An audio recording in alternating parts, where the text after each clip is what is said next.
and weather station. It's 9 o'clock at KSL News Radio. I'm Andy Farnsworth, and KSL's top story this hour is this emergency traffic situation. I-15 seeing at least 8 miles of backup stop and go right now because of a fatal crash on northbound I-15 near 200 South. Lieutenant Cameron Roden with the Utah Highway Patrol joined Utah's Morning News in the 8 o'clock hour to provide some more details. We do have a fatal crash that we are investigating on I-15 at about 200 South. Investigators are on scene and actually working right now to try to get some lanes opened up northbound. Now, they were able to get 3 left lanes open just a few minutes ago. However, that ramp from eastbound 80 to north 15 will remain closed for a bit longer as it was more affected by the crash. We'll have a traffic update in just a few minutes. Our top national story this hour from ABC News: inflation at the wholesale level eased a little bit last month. The cost of goods and services up the supply chain from consumers declined to 2.6% on a yearly basis in August from the 3.3% recorded in July. The Bureau of Labor Statistics attributes much of the decline to a drop in the cost of machinery and equipment wholesaling. Tomorrow, the BLS releases the more closely watched Consumer Price Index for August. ABC's Jim Ryan reporting. Your money at this moment. Some share losses by Apple and McDonald's has the Dow down 228 points this morning, 0.5% to 45,482. Coming up, it's the warmest it'll be for the next 7 days, but emergency traffic is what we're going to tell you about first. Traffic and weather together is next. KSL News Time, 9:02. A reminder about the simplest way to get updated for your day. Hit your KSL preset when you jump in the car, and we'll take care of the rest. Hear key news updates and traffic reports. Andy and Amanda from 5 to 9 in your car. KSL News Radio at 102.7 FM. Amanda, I'm always on the hunt for a deal where I get the highest quality for the best price. I mean, that's what everybody wants, right? But Bedrock Quartz delivers that. They give you the highest end countertops and backsplashes and bathrooms and tiles and all of those things. And right now, you can get the best price ever on what they have. I love that they've extended this friends and family discount through the month of September. So you literally will pay what an employee of Bedrock Quartz would pay through the month of September. And they did 2 bathrooms at our old place and 1 in our new place. And Andy, there's just nothing like getting in a shower that is as beautiful as it can be with Bedrock Quartz. You know, if you're in your home and you're not looking to move, but you can still make it feel like new with new countertops or new bathrooms. So right now, when you go into their showroom, the price on the showroom is what it is installed, no additional markup. And that's true whether it's quartz or quartzite or granite or marble. And they have 100 different options to choose from. So you'll find something you fall in love with. They're a 4th-generation family-owned countertop company headquartered in Utah since 1976. Check them out online at bedrockquartz.com.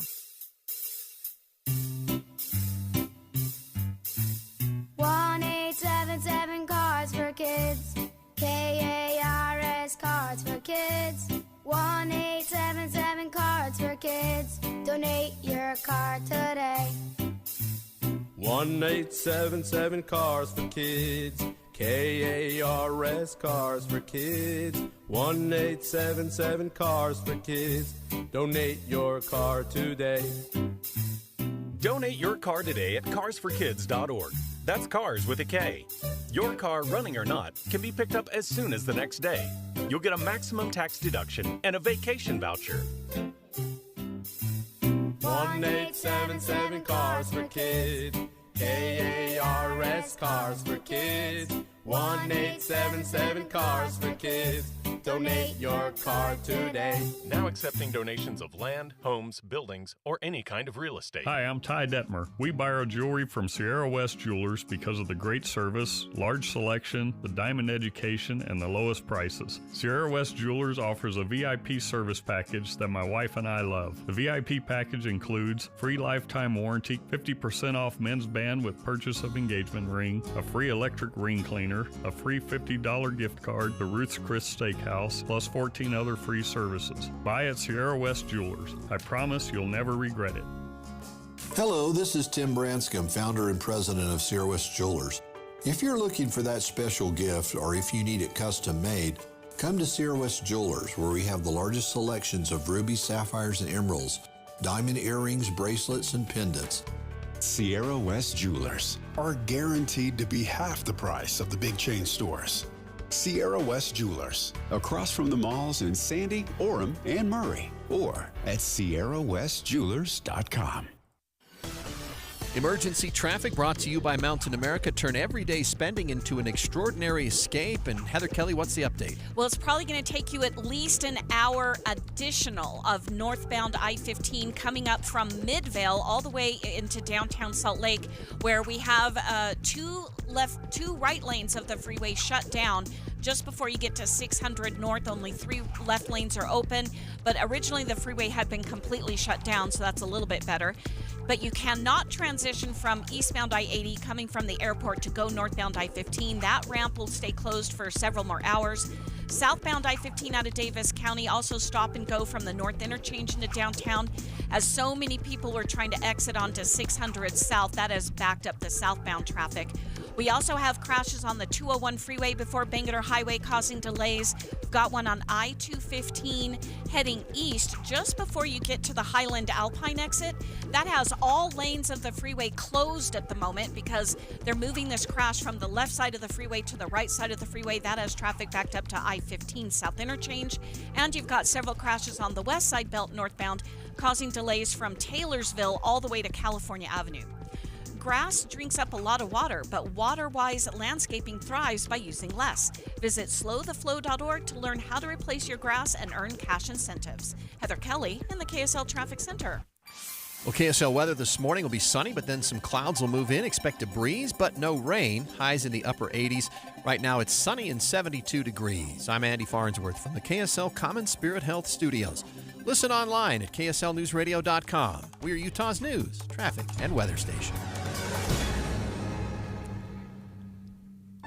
The all-new Inside Sources. Your inside access to the people and policies shaping Utah's future. Here are Greg Skordas and Holly Richardson on KSL News Radio. If you're stuck in traffic this morning, we have some good news, and that is that Holly and I are going to do everything we can to keep you interested and to keep you focused on things other than the car in front of you. So keep your radio tuned to KSL 1160 AM, 102.7 FM, and we will do everything we can to make your commute better this morning. And apologize to those of you that are stuck on I-15 this morning. It sounds like it's just been awful. Well, and to the person who lost their life, so on right, I-15. Yes, that's also the terrible tragedy. Yeah, there are highway patrol troopers who get up and have to deal with that kind of thing on a day when the rest of us are just annoyed with the traffic, but they've got much more to deal with. Right. Speaking of issues we need to deal with, the Utah Supreme Court has to address an appeal that the legislature filed to pause the ruling that this district court judge made on the redistricting case. So just to back up a little bit, there's a lot to back up here. There was a decision made by a third district court judge recently which held that the legislature's attempt to change the redistricting commission's plans to redistrict the state was wrong, and that what the legislature did was illegal. So, and she went through this long 75-page analysis involving the Utah Constitution, the federal Constitution, and said that this citizens initiative that was Prop 4 from 2018 should be the law of the land and not what the legislature did. So that ruling was made just very recently. The legislature has filed an appeal, and the Supreme Court decided on Saturday that they would hear the appeal in fairly short order. Now, I spoke earlier on the morning show with Andy Farnsworth and said that the Supreme Court's going to rule on the judge's decision and her ruling on the merits. That is, whether she made the right decision that it was what the legislature did was unconstitutional. In fact, I was wrong. Senator Todd Weiler weighed in, and a friend of the show, and man, I trust completely. He said, no, the Supreme Court's just going to decide whether or not they should grant the legislature's stay, just their request to pause the ruling. Right. Because we're 14 months away from midterm elections. Right. Our lieutenant governor, who we've talked to on this show several times, Holly, has said, I need as much time as possible. In fact, she sort of set a deadline of November 10th to get the information together. Right. Yep, right. So she can get ballots ready. Yep. And other elections officials around the state are wondering the same thing. That is, who's in what district and who's going to run for what position.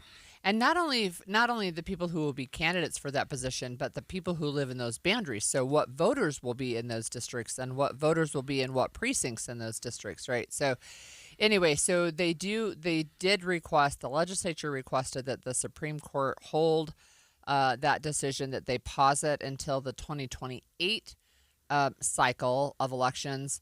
And you, I think, told me before we started the show that they're going to rule on that pretty soon, like almost right away. Yeah, they have to do that in short order. And Todd Weiler, our resident expert, seems to think that the Supreme Court may have a decision fairly quickly on that issue, which would make a lot of sense. We'll know something by Monday, not necessarily what their decision is, but how they intend to proceed. So it's a confusing case. Well, it's not really confusing, but I've made it more confusing than it needs to be, because the citizens passed this ballot initiative in 2018 saying we need to redistrict. The state has been gerrymandered. It's not fair. Let's set up an independent commission and decide how to divide up the state by our 4 congressional districts.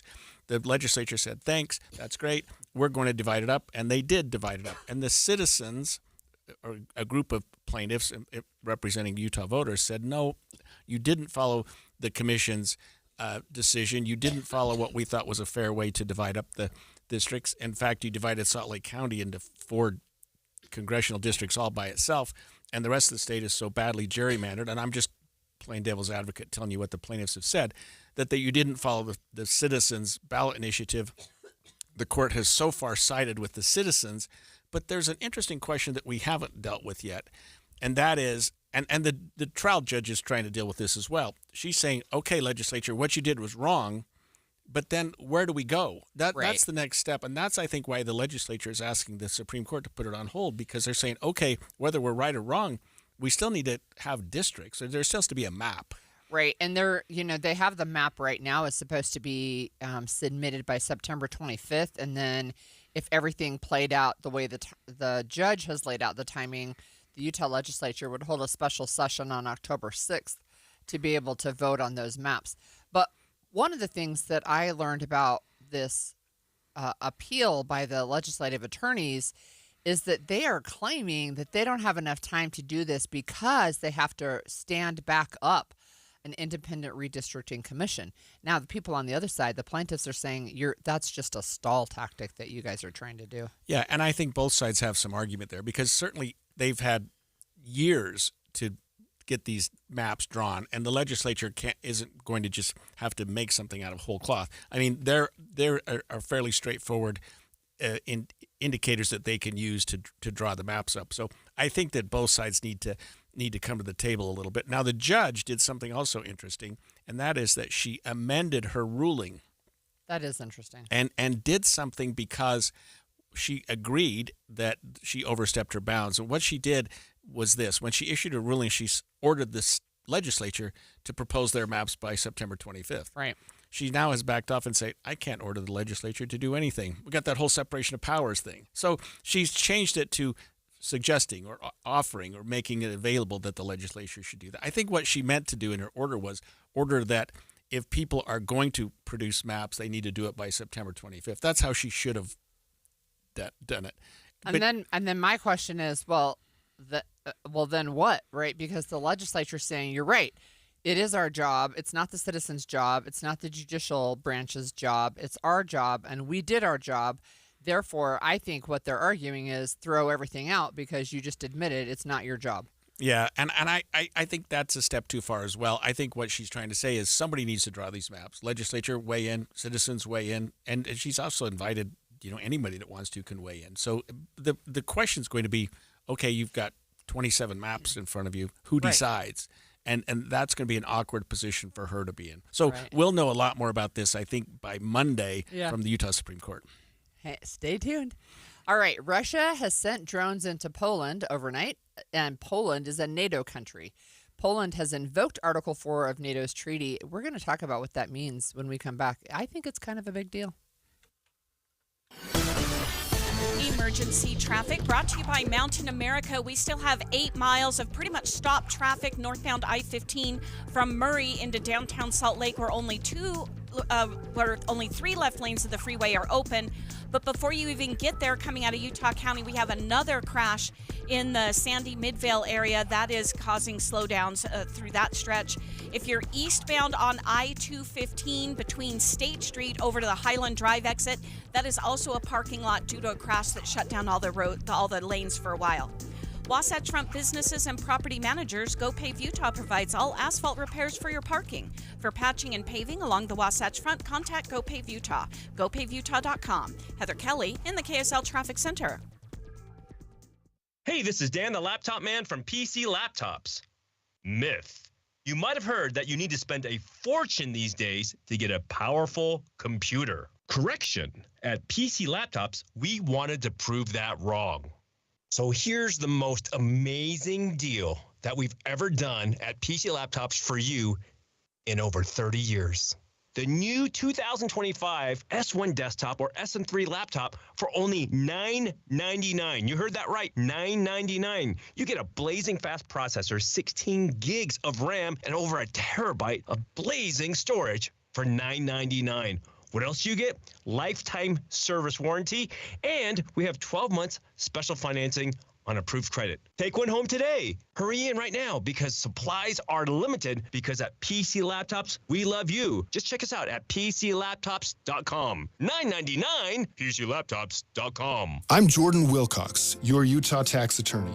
When life gets overwhelming, some things tend to fall by the side. I'm Carlos Sanchez from Draper, Utah. I was managing a business, helping out a business, doing paperwork and getting paid, and my wife got sick. We filed taxes, but then we got audited. And when I went and talked to the IRS, they didn't give me any choice. The IRS pretty much said, this is what you owe us, when are you gonna pay us? And we're talking quite a bit. But every time I drive, I listen to the radio. Jordan Wilcox, Jordan Wilcox. So I figure there's a reason this guy's on the radio. So I called him. Put an end to IRS collection and aggression today. The amount that the IRS came up with, close to $250,000, and the offer and compromise was about $7,600.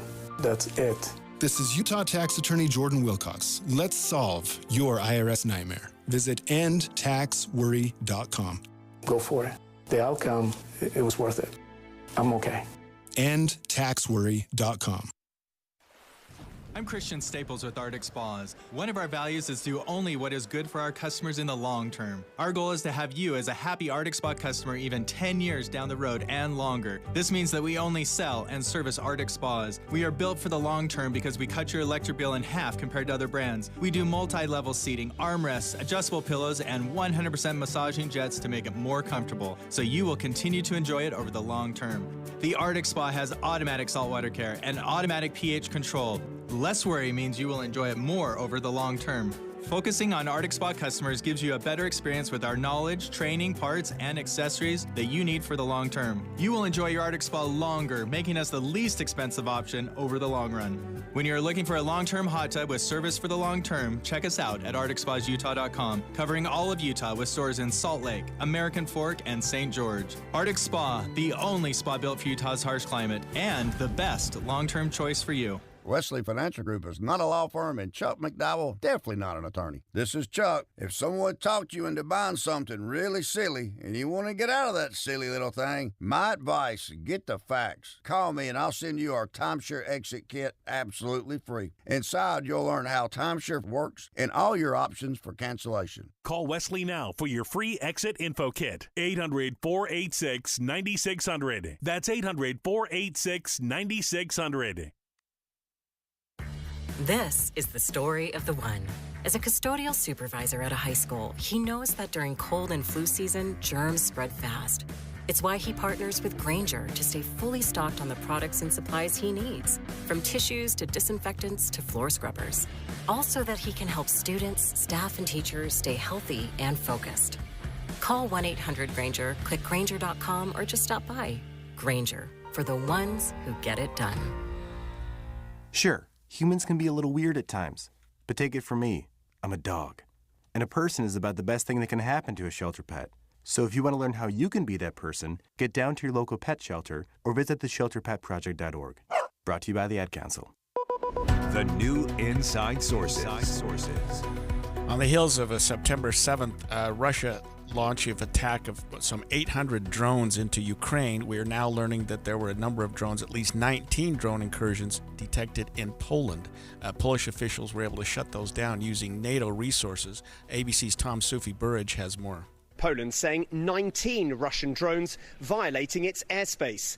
Dutch and Polish warplanes downing at least 4 of those drones, which were considered a direct threat. Polish officials seen inspecting the wreckage of a Russian drone, the roof of a residential building badly damaged in eastern Poland.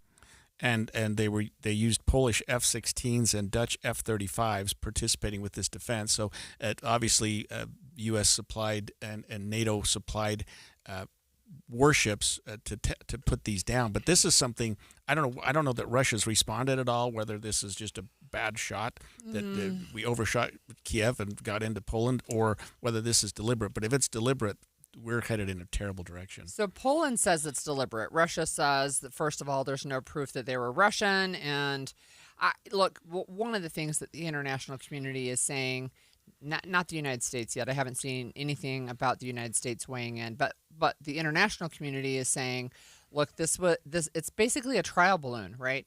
Shoot some things over into Poland and see what happens. Yeah. It's not the first time. So in 2022, there was one or two drones that went into Poland. They actually ended up killing a couple of people, but Poland at the time said they thought that it was accidental, that it was not meant to be sent into Poland. But this time, the Prime Minister of Poland, whose name is Donald Tusk, which I think I find it slightly amusing, actually, Donald Trump and Donald Tusk, he told Parliament that this is the closest they've been to open conflict since World War II. He did add he doesn't think they're on the brink of war, but he invoked Article 4 of NATO treaty. Yeah, so there's a significant difference between Russia invading Ukraine and Russia invading Poland, and that is that Poland is a NATO nation. Yeah, that's right. So they have certain rights and privileges as a part of that. And of course, Ukraine's trying to join NATO. That's probably not going to occur anytime soon, but that's a different issue. So as a NATO nation, they've invoked NATO's Article 4, which is not a declaration of war by any means, but it seems to be a cry for help with other NATO nations and a consultation to say, where are we going to go? So they're sort of calling the heads of the families together and saying, hey, there's something going on here. We need to decide what to do. And invoking the power of NATO and the collective minds of the NATO nations. So the way I think of NATO is really like the Three Musketeers. It's all for one and one for all. Supposedly, right? That's the way it's supposed to work. It's the North Atlantic Treaty organization, and it really was set up after World War II to be able to protect against hostile influences, right, that might come against allies. And it's been invoked 8 times since 1949. One of them was Poland invoking Article 4 in March 2014, which is after Russia invaded Crimea, the Ukrainian Crimean Peninsula. Yeah, and we know what happened there. It's nothing happened. Exactly, right. So, and I don't think that this is even the first time that Russian drones have entered Polish airspace. I think there was something, maybe one or two. Well, that's what I mentioned recently. A couple of people died in 2022. Exactly, yes. Yeah. So I don't know what this does to the United States, who've been doing everything we can to stay out of this conflict, except in support of NATO, except to say we will supply airships, we will supply not any people, but the weaponry, right, to NATO. Yeah, and they can use it as they want. We'll sell it to NATO, basically. But Poland's a NATO nation, and if Poland decides to do something more, we're going to learn what extent the United States still wants to be part of NATO. Yeah. Are we in or are we out? Because if we're in, like you say, all for one, one for all. Yeah, you've got to decide where you're going to go. Yeah, look, I'm looking at an article from a French publication. I'm reading it in English, just so you know. I can read it in French, but I'm reading it in English. And they're talking to a guy who is part of a think tank from Australia. It's the Lowy Institute. And he said the same thing that I just said, that these are violations that are probing, like they're kind of poking at NATO a little bit to see what the response will be. And he posted on X. This man's name is Mick Ryan, and he posted, by entering Polish airspace with attack drones, Russia is testing not only Poland, but also the United States as NATO's main deterrent force. So Dick Durbin, who is a U.S. Democratic senator, weighed in. He said the repeated violations of NATO airspace were a warning that Vladimir Putin is testing our determination to protect Poland and the Baltic countries. And it's really, like, it's a huge deal, right? So we've had Jay Evenson on multiple times on our show. He's a reporter he's the senior opinion editor now for the Deseret News, but he is just now returning from a trip to Sweden, and he just sees it over there. He sees the buildup. He sees the people, they're concerned and they're preparing for potential war. And we're literally across an ocean, right? And the world is watching. The world is watching exactly what Russia is poking, and that is, what response are we going to get from the United States? Now, what are we, 2 or 3 weeks since Putin and Trump met in Alaska? 3 in a couple of days. Right, yes, and which was great, red carpets, but nothing came of that.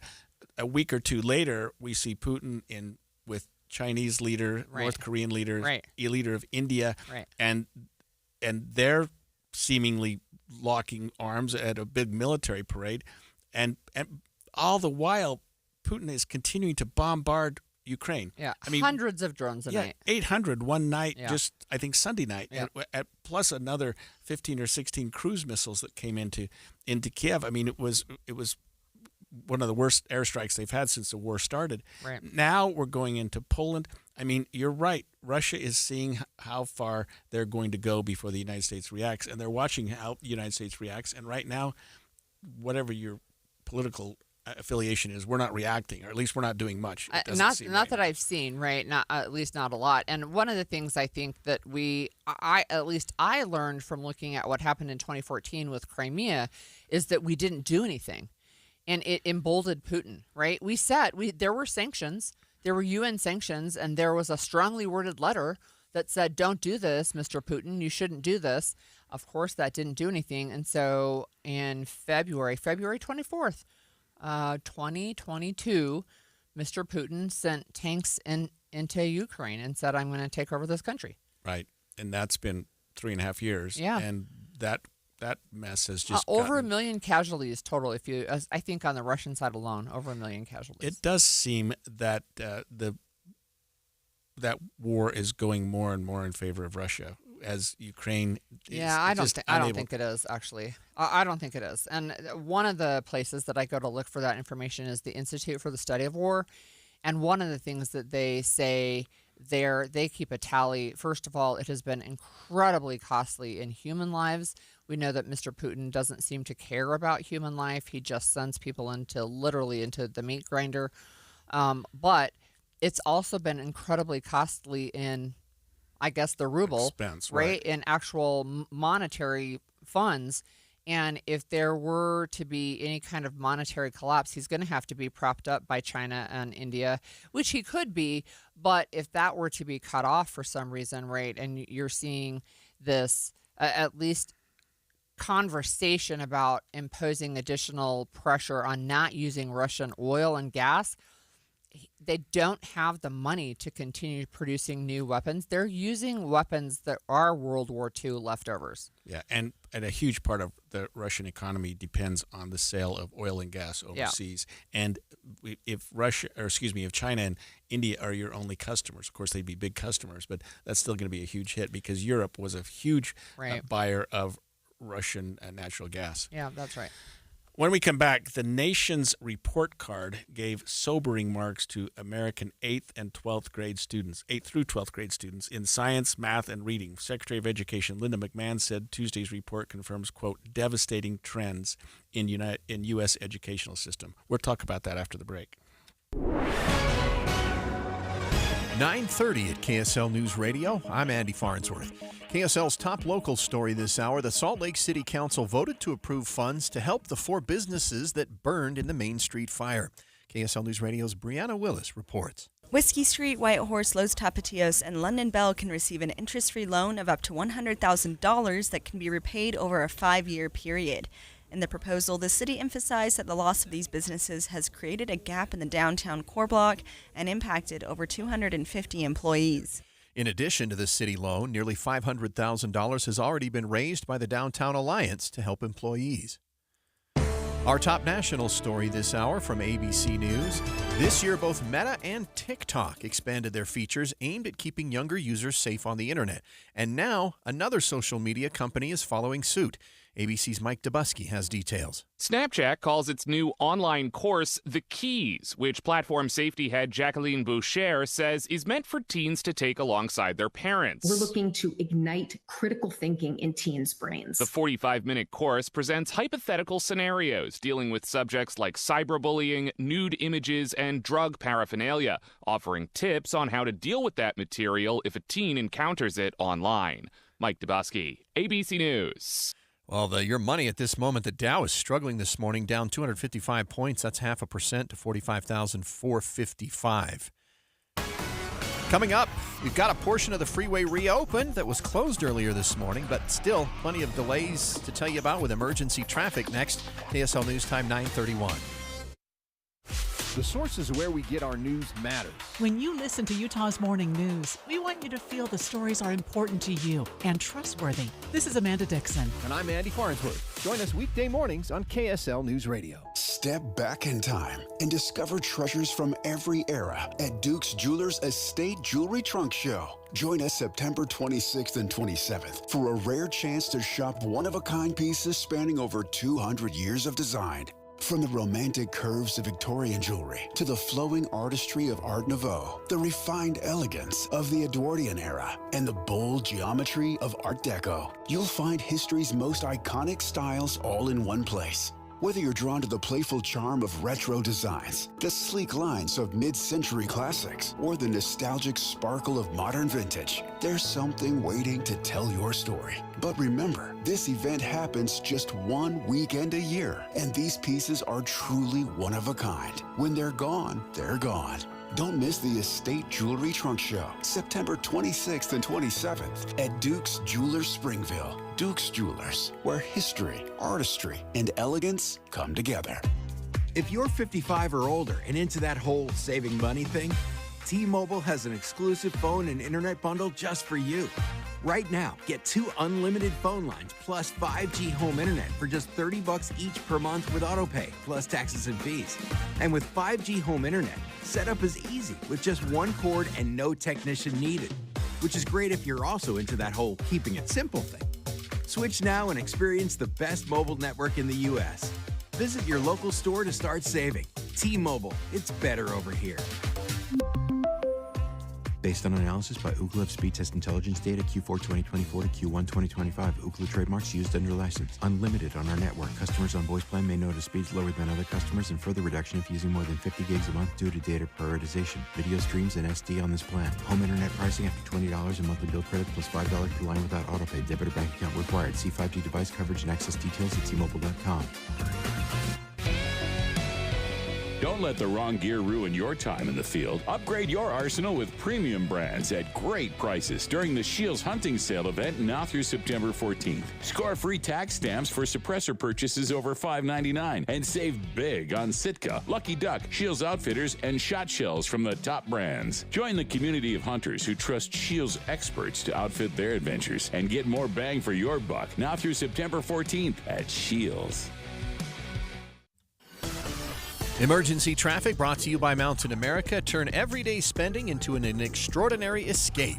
Here's Heather Kelly. Well, the length of delays we have on northbound I-15 are improving a bit, but you're still at a crawl from 7200 south in Midvale all the way into downtown Salt Lake City, where a crash is still blocking 2 right lanes of the freeway just before you get to 600 north. That leaves only 3 left lanes available.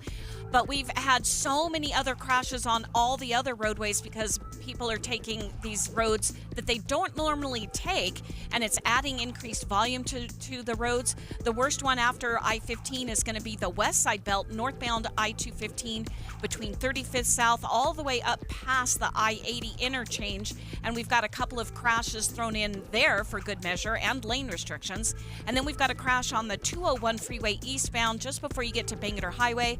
That was blocking a left lane and shoulder. Now it's all over on the shoulder. But traffic is backed up to Mountain View Corridor, and a lot of people are taking 201 because if you're on eastbound I-80, you will not be able to merge onto northbound I-15 if you're coming over from the airport.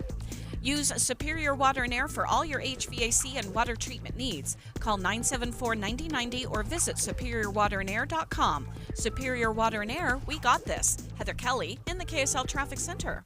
KSL weather this morning, sunny, but then some clouds move in. Expect some wind, but no rain, supposedly. Highs will be in the upper 80s. Right now it's 75 degrees and sunny in Salt Lake City.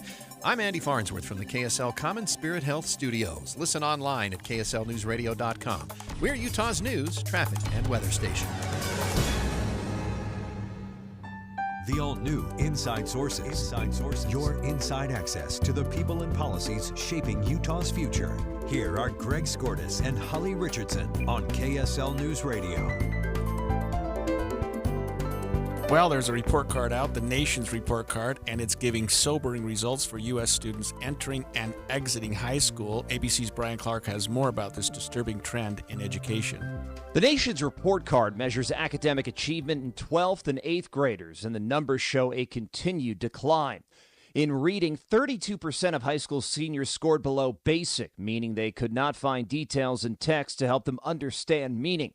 The average reading score is the lowest since this assessment began in 1992.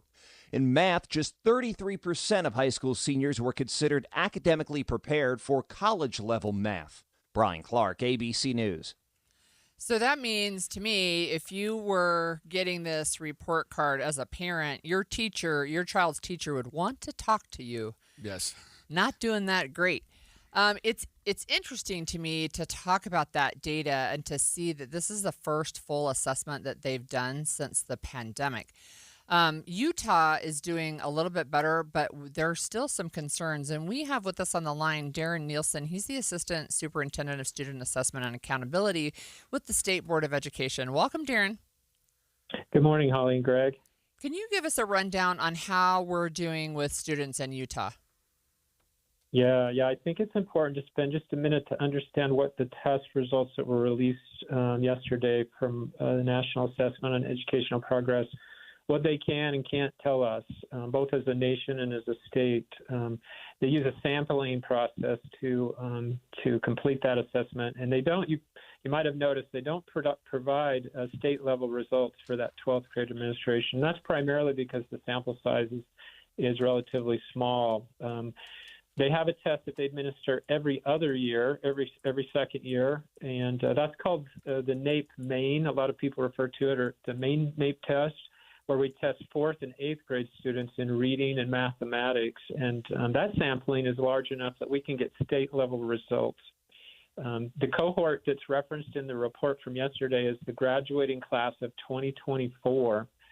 So if we go back, they were 8th grade students in 2019, which is a year that the main NAEP test was administered. So for people who are interested in knowing what is that theoretical cohort, what could we learn about them at Utah's, the state level in Utah, could go back and look at that. We don't administer any assessments to our senior class. Obviously, seniors take lots of tests, but they're tests that their teachers or schools will administer unless they're in the advanced placement or international or baccalaureate program. We do also administer an 11th grade ACT assessment each year. And so we can talk about interested parents and stakeholders could certainly take a look at our state ACT results as well.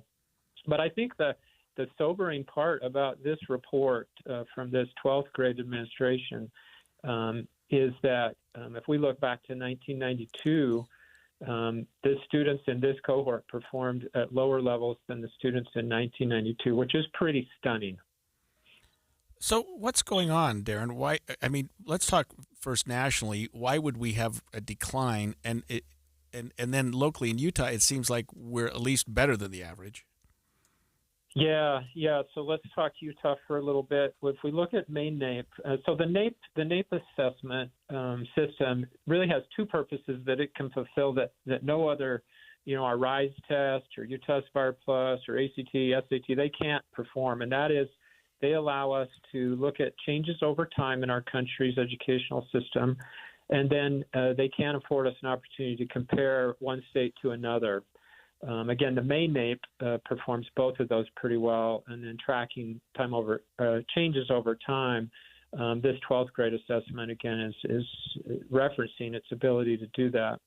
In Utah, obviously, we're part of a larger society, and while we see some of the same struggles, Utah does outperform our states. On the ACT, for instance, our 11th graders, as far back as I can recall, outperform all other states that administer the ACT to at least 90% of their students. That's number one in the composite score and number one in each of the 4 college readiness benchmark scores.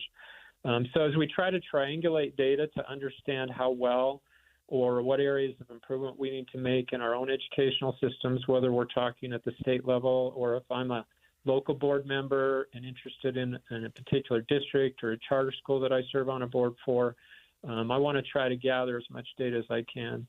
In terms of the trend, which again is, it really can't be attributed to any one particular variable in terms of instructional practice because there's so much variation that can be in play. And I like to remind people that in terms of the science of learning and teaching, we're as advanced as we've ever been in our worlds, in our understanding of what things are effective for teaching, and then how the brain works for learning and comprehending.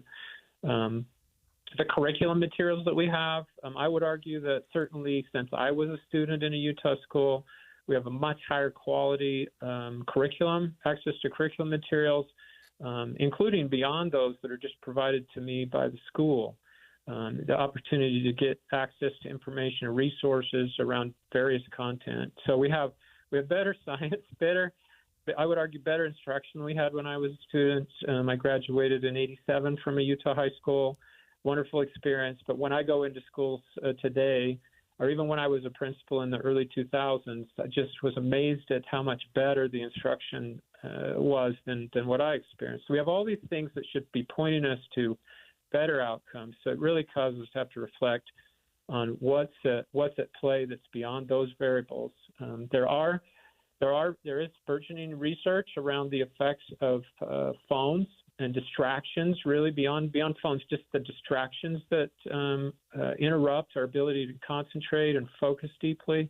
Our legislature responded to that last year with putting in place policies or laws that require LEAs to put in policies to remove or eliminate some of those distractions during the instructional period. And then chronic absenteeism, primarily since the pandemic, it's always been a problem for some students, but the number of students that are chronically absent has increased dramatically since the pandemic, not just across the nation, but in Utah. And so the Everyday Counts initiative that you've seen the State Board of Education put out as an effort to try to combat that and get students present in their learning environment, whether that's a learning environment in an online learning situation or whether they're in a brick-and-mortar school and expected to be physically present and engaged in the instructional activities that are in front of them. Let me ask you a really quick question. Is there any indication at all that it's a problem with the test? That's a great question. If I go back to the two values of the NAEP, one is that it can track changes over time, and that the reason it can do that is they don't change the assessment measures. I mean, there's incremental changes, but for instance, in all of our states, we adopt new standards pretty regularly, and then that causes us to adopt new assessment questions and new assessment systems brought into play. NAEP is very, very conservative, even bringing into play online testing. They progressed at a very, what I would call a slow pace to make sure that introducing moving from paper pencil tests to online testing, that just that change alone, the same questions and everything, that doesn't affect their ability to track changes over time. So It's a good question. I'm not an expert on their test, but I can tell you they have a lot of controls in place to make sure that the test itself is a valid measure over time. Thank you for joining us.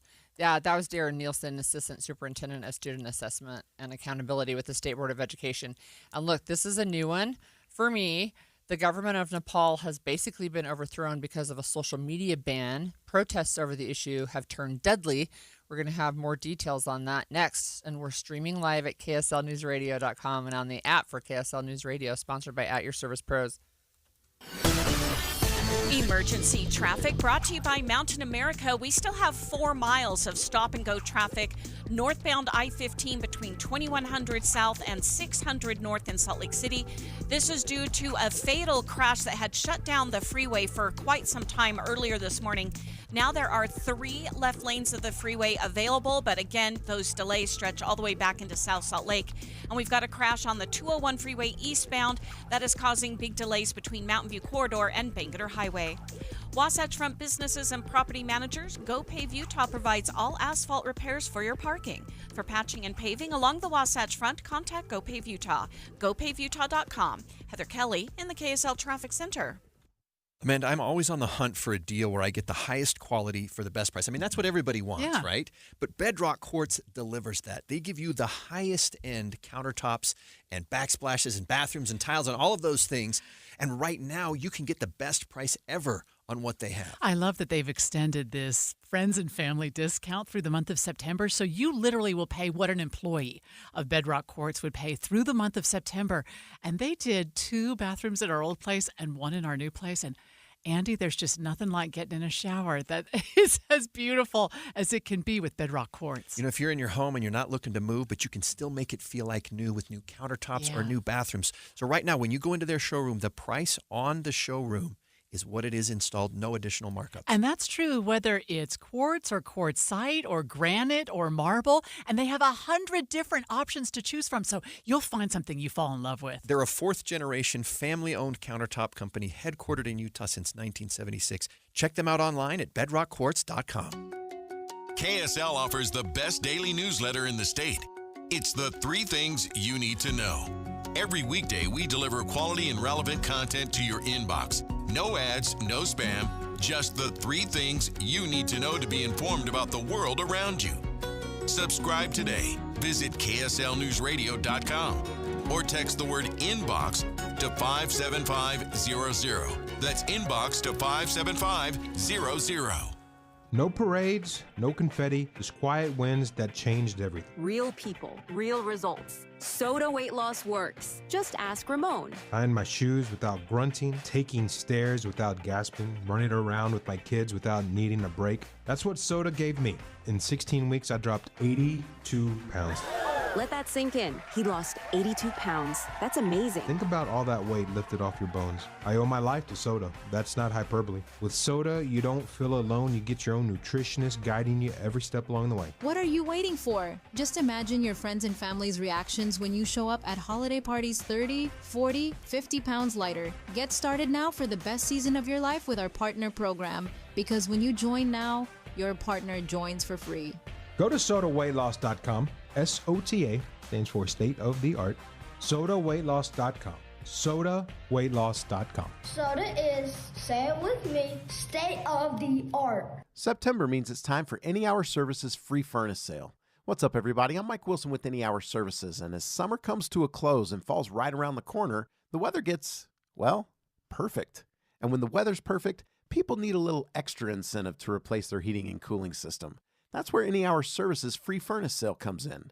For the month of September, when you have Any Hour Services install a new air conditioner, we'll give you a new furnace for just the cost to install it. About $400. The furnace is free, you just pay the labor. And there's no catch. There's no raising the price on the air conditioner first. There's no making you buy the most expensive air conditioner to qualify. There's none of that. There's just a desire to keep our technicians working while the weather's mild and a genuine appreciation of you for helping us keep them busy. So if you've been thinking about replacing your old furnace and air conditioner and want to know exactly how much you can save during our free furnace sale, call Any Hour Services today and schedule a free estimate. Google Any Hour Services or schedule online at anyhourservices.com. No one helps more homeowners than Any Hour Services. When your name's on the paint job, your primer better hold up. Painters trust Kills primers for serious adhesion, stain blocking, and a finish that lasts.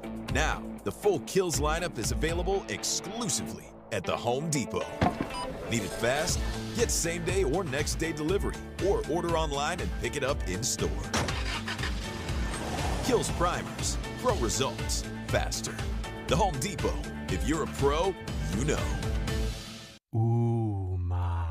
What was that? That is business phone bliss with the Ooma Cloud phone system. It handles all our voice, video, and messaging needs. You sound very... Calm? I am. Ooma has everything I need to run my business more efficiently, like virtual receptionist, call routing, and video conferencing. And it starts at just $19.95 per month per user, plus taxes and fees. Ooma. Nice. Find your business calm at ooma.com/radio. Inside Sources.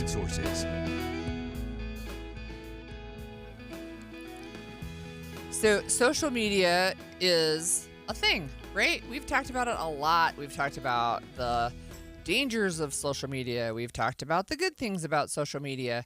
Well, talk about it can bad topple guess, a government, right? I guess. Yeah. So look, in Nepal, there were 26 different social media platforms, including Facebook, Instagram, YouTube, and X, which used to be called Twitter. They were all told that they had to register their operations in Nepal and have a local contact within 7 days. Well, they didn't comply, so the government cut off access. It did not go well. It did not go particularly well with the young people there. Right. So Gen Z, which is kids born 97 to 2012. So the first digital natives, ones who grew up with smartphones, know how to manipulate phones from the time they're teeny, they started protesting. Yeah. All told, 26 platforms were banned. Smaller demonstrations continuing in Nepal, even after the government lifted its ban on social media. It followed clashes between protesters and Nepal's government. The crackdown leaving at least 19 dead and more than 400 others injured. Nepal's prime minister also resigning as a result. Most protesters, teens and young adults, speaking out not only on the attempt to ban social media, but also against government corruption and nepotism. Michelle Franzen, ABC News. I mean, I remember the fall of the Berlin Wall. I remember even the Arab Spring. I don't remember yet a government change because of social media. But it does appear from what we just heard that the change, that the ban on social media was the straw that broke the camel's back. Yeah, that's and right. And that people right. are like, okay. That was the flashpoint. That's it. Yeah. There's so much corruption. There's so much nepotism in our We're government growing. that we've finally had enough. And so they take to the streets, and it created the resignation of their prime minister. I mean, that the citizens got together and did something, and who knows where it's going to go. But, I mean, it was a pretty effective protest. So the prime minister, I mean, this is interesting, right? But he said, wait, before he resigned, by the way. He said, this is not, like, we're not opposed to what you're saying. We're not opposed to you using social media. We just want all of these foreign companies to be able to register and be here legally so we know where they are, right? And who to go to if there's an issue. But they were not satisfied. Yeah, but what was weird is they gave all these platforms until August 25th to register. Yeah. They didn't. I mean, know. platforms, I don't know. I guess they thought they called their bluff, and they won. Yep, that's right. Seemingly. But 26 of them were banned for a short period of time. It's kind of like parents cutting literally turning off access to the router, right? It's like you can't get on. So we turned off access to all of these platforms. But I think, as you already said, it's the straw that broke the camel's back. This was like, look, okay, fine. Now that we've already got this underway, by the way, you're corrupt. By the way, you're this, right? By the way, you're that. It's interesting. Look, I've been in Nepal. It's been a while, more than 15 years. And I remember seeing kids going to school there. I already had a smartphone by then, but I saw kids who literally crossed a river in a bucket on a rope. It was wild to me, the lengths that they would go to get an education. And those were these kids, right? That would be this age right now. Yeah, and so they just had enough. Late Monday, Nepal's Communications and Information Technology Minister Goring told reporters that the government had revoked the social media ban in response to the public outrage, and it came just hours after thousands of people, mostly just students in school uniforms, flooded the streets across Nepal, demanding an end to this social media blackout. So, I mean, they did. They reversed the blackout, but right. the protests are still going. Because they said, well, oh, by the way, we're also not happy with the government's level of corruption and nepotism and other things. And so, the Prime Minister is like, okay, you win, I'm out of here. And it's going to change their government pretty significantly. Yeah, and Nepal. What is Nepal typically known for? Like, if we're in the West, what do we think of Nepal for? High mountains. Yeah, it's got 8 of the 10. Kathmandu, Everest. 8 of the 10 highest peaks in the world. Right, but it's also it's an emerging economy. They're trying. There's just so many things there in Nepal. It's really interesting what social media has done and given access to the youth there. I will say this. You may not know about menstrual huts, but in Nepal, women who were on their monthly cycle would have to go be separated, and they literally would be in these huts, ostracized from family and the rest of their community. Some of them during the winter would actually freeze to death, right? But one of the things that social media and access to the outside world has given them is a view into basically how other people live. It's like, we don't have to put up with this anymore, right? It's some of those types of things. And so social media has really impacted the entire culture in a way, right, that a lot of people in the West we don't think about because we don't live in that way anymore. Yeah, I had no idea about such a thing. Yep. Nepal is sort of landlocked between China and India, and it is home to the 8 of the 10 largest peaks in the world. And the Nepalese are I think they're very welcoming of people coming into their country. Certainly there's a lot of tourism and people hiking and going into those areas.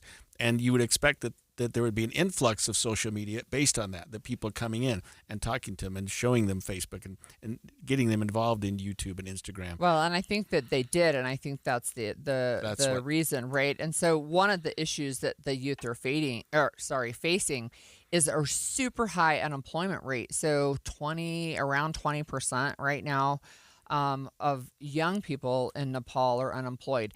Unemployment for youth leads to lots of problems. Yes, and too much time on your hands, and the ability to get out on the streets and to protest and to organize and to get people together because you're not working 8 to 5 and you're frustrated with that. Yeah, that's exactly right. So the World Bank said a lot of Nepalese youth have moved across, like out of Nepal, gone other countries, again, exposed to different ways of doing things, sending money back into Nepal.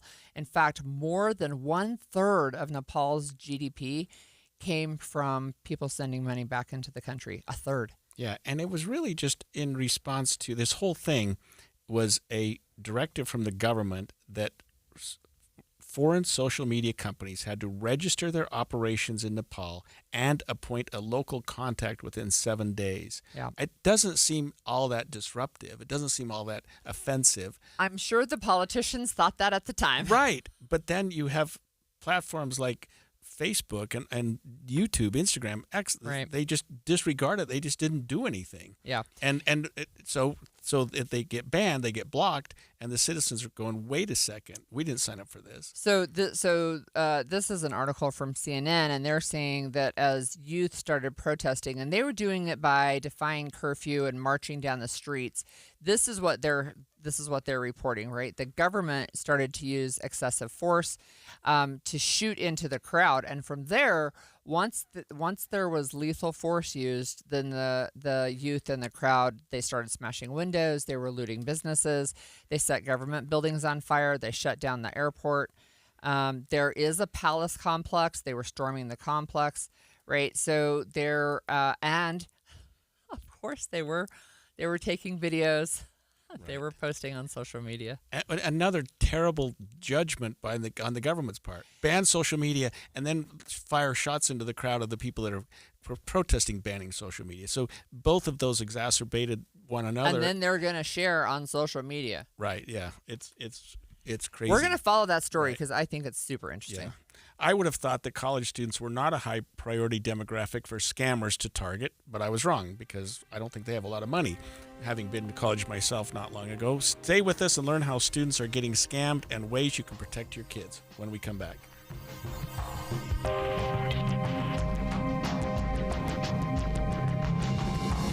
KSL FM Midvale. KSL Salt Lake City. From the KSL Common Spirit Health Studios, this is KSL News Radio. Utah's news, traffic, and weather station.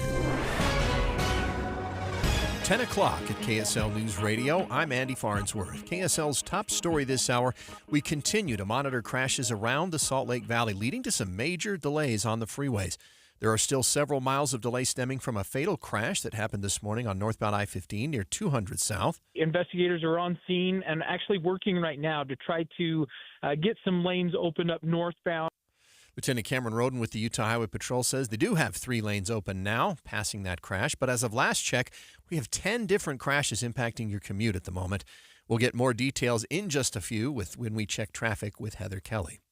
Newly released body cam footage shows several Utah County deputies risking their lives going door to door in a burning condo complex to make sure everyone got out. The fire happened at a Willow Springs condos a few weeks ago. And in the video, you can hear officers knocking on doors, shouting, and struggling to breathe. It was hot. More than the hot was the smoke, though. The smoke was miserable. Sergeant Nicholas Fredrickson tells KSL TV it was difficult to work through the smoke, but they didn't want to give up. Public safety officials say those deputies definitely saved lives. Our top national story this hour from ABC News. Former Vice President Kamala Harris has written a new book giving a behind-the-scenes look at her run for the White House. ABC's Jonathan Carl has read excerpts. For the first time, Harris expresses deep resentment towards the Biden White House. She says President Biden's advisors fueled negative stories about her in the press, that they refused to defend her against attacks from Republicans, and that they never really gave her a chance to succeed as vice president. The book is called 107 Days.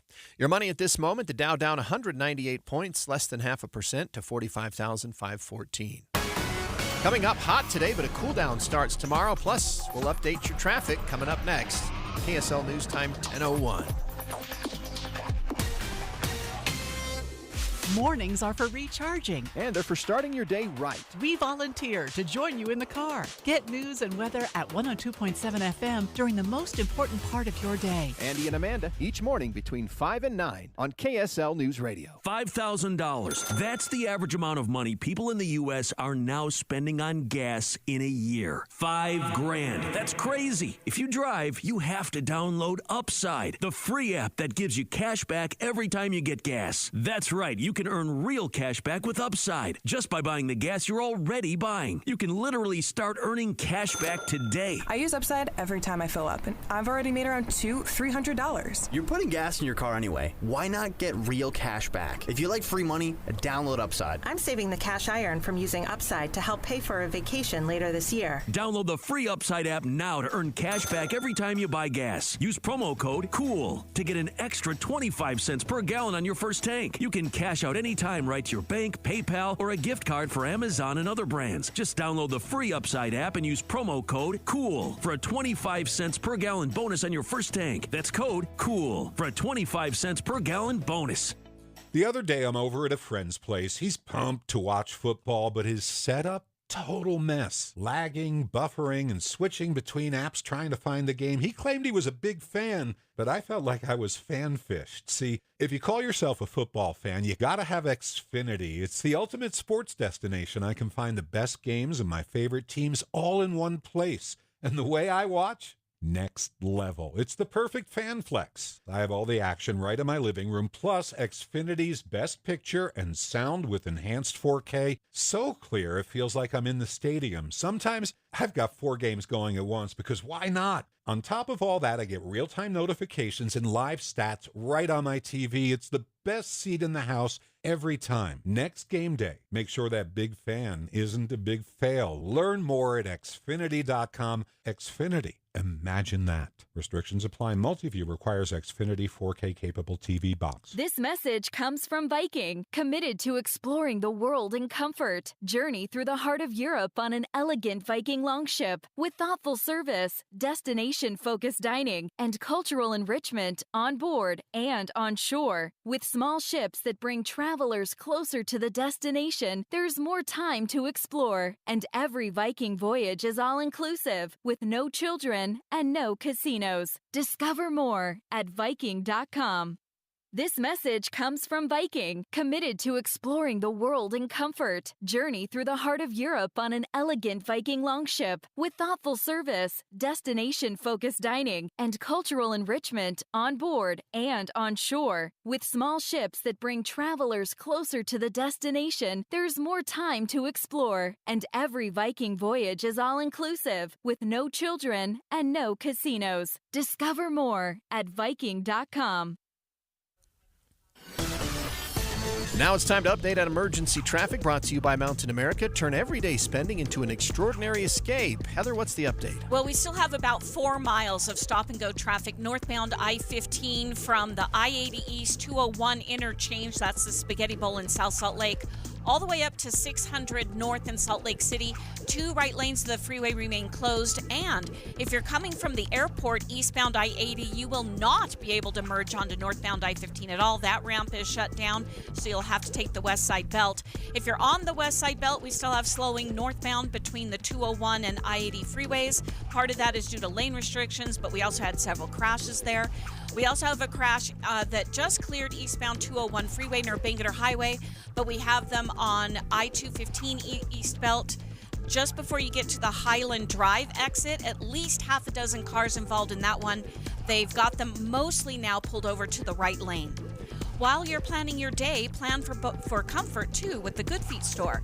Find the location nearest you at goodfeet.com. Heather Kelly in the KSL Traffic Center. KSL weather, we should get up to 89 degrees today, but it's going to stay windy today and tomorrow, and the highs will drop down into the 70s over the weekend. Right now it's 79 degrees and fair in Salt Lake. I'm Andy Farnsworth from the KSL Common Spirit Health Studios. Listen online at kslnewsradio.com. We're Utah's news, traffic, and weather station. The all-new Inside Sources. Your inside access to the people and policies shaping Utah's future. Here are Greg Skordas and Holly Richardson on KSL News Radio. Okay, so Holly, before the show started, we were talking about this segment, scamming, and I looked at the headline to the article. It says, find out how scammers are targeting college students. And I harkened back, and I said a minute ago, it wasn't that long ago that I was in college. It was a very long time ago when I was in college. One thing I remember about college, among other things, was that I was poor. Right. I mean, nobody was looking to scam me because there was nothing to scam. There was no money. Well, I didn't have a cell phone. I had to go to the pay phone if I wanted to call my parents, right? But because I think of the ease of the many different and creative ways, I'm sure there were scams. I just didn't know what they were. At least as far as I know, never got taken advantage of as a young, naive college student. But now there's like just a ton of different ways. Yeah, and it never stops. Luckily, we have KSL 5 TV's investigative reporter Matt Gephardt with us to talk to us about this. So, I mean, scams are everywhere. Yeah. But let's talk about this particular area of scams, Matt. What's happening with college students, and why would they be targeted? Well, keep in mind, part of the reason you were poor back when you were in college is because you were venturing out into the real world for the very first time, and you maybe didn't have the financial literacy that your parents had.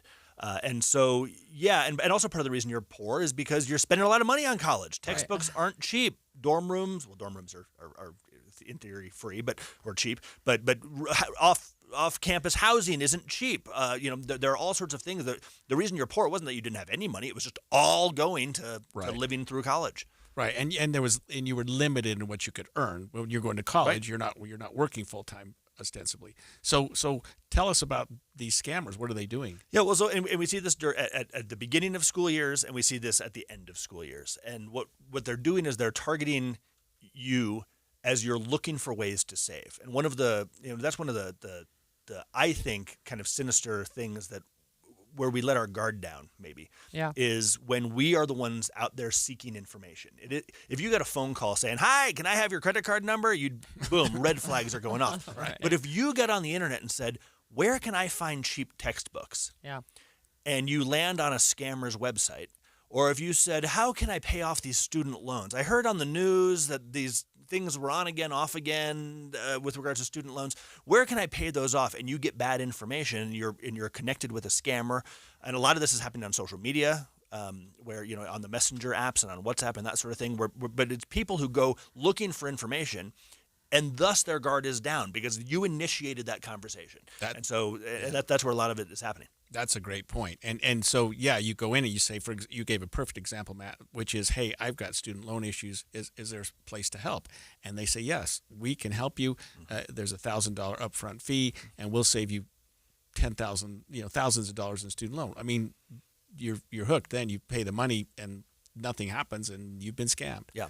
What are we seeing with like scholarships and those types of things? Because I know I've looked with my kids, and it's like you can find sites that say, "Here are 675 scholarships you can apply for." Right. I mean, same thing. And if you get the email in your inbox, you might be skeptical. But if you're out there searching for the information, would I qualify for these scholarships? And you get bad information. And it's the same thing. You're looking for ways to save. And one of the red flags is with scholarships, it's kind of like what we used to say back when the lottery scam was a big thing.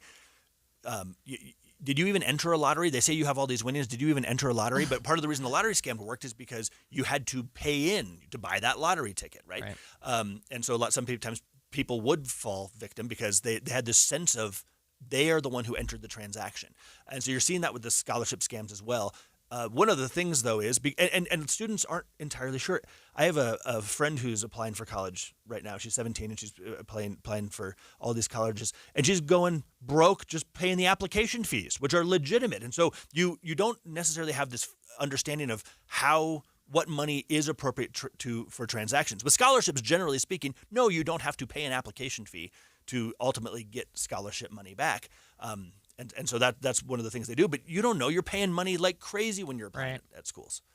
Matt, it just seems like, even without regard to the college student thing, that we're subject to scams all day long anymore. Mm-hmm. And part of it's the internet. Part of it's just, I don't know, are we more vulnerable, or are there just more aggressive scammers? Or, I mean, it just seems like we're listening to you every day. Yeah. I mean, I watch you every day. Like, what's the latest scam? What and I don't know. I'm being rhetorical here, but it's hard for me to it's not comprehend rhetorical. What's going on. It's not rhetorical, and it's a great question, and the answer is they've gotten better. The scammers have gotten a lot better. It used to be my grandma and every other grandma and grandpa in the entire country was carpet bombed with these quote-unquote publishers clearinghouse checks. Oh, yeah, I remember those.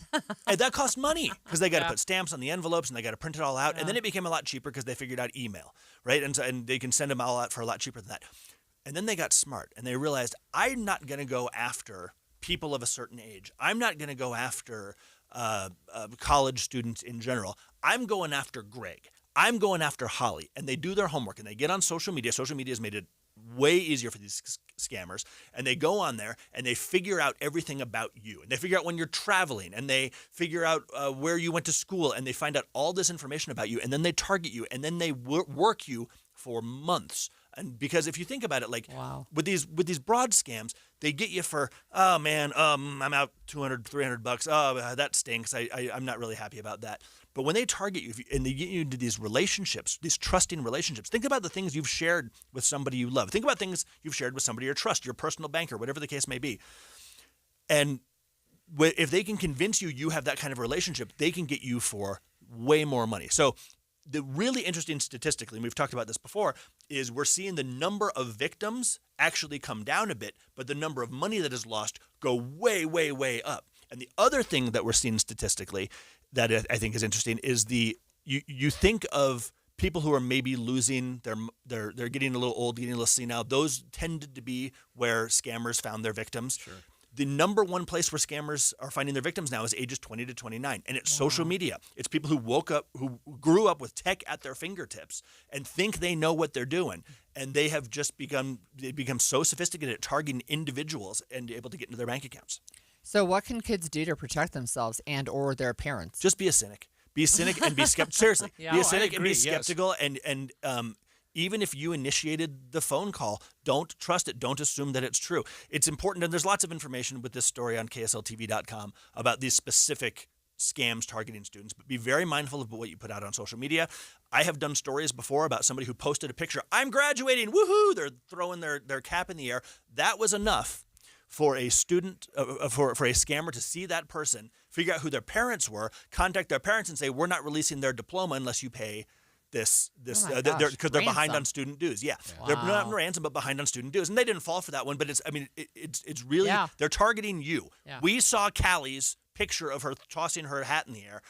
And then they figure out who Callie's parents are, which is not hard on Facebook. Right. And then they call Callie's parents and they had them going, wait a minute. I want to make sure my little girl can walk on Sunday. I better pay this money.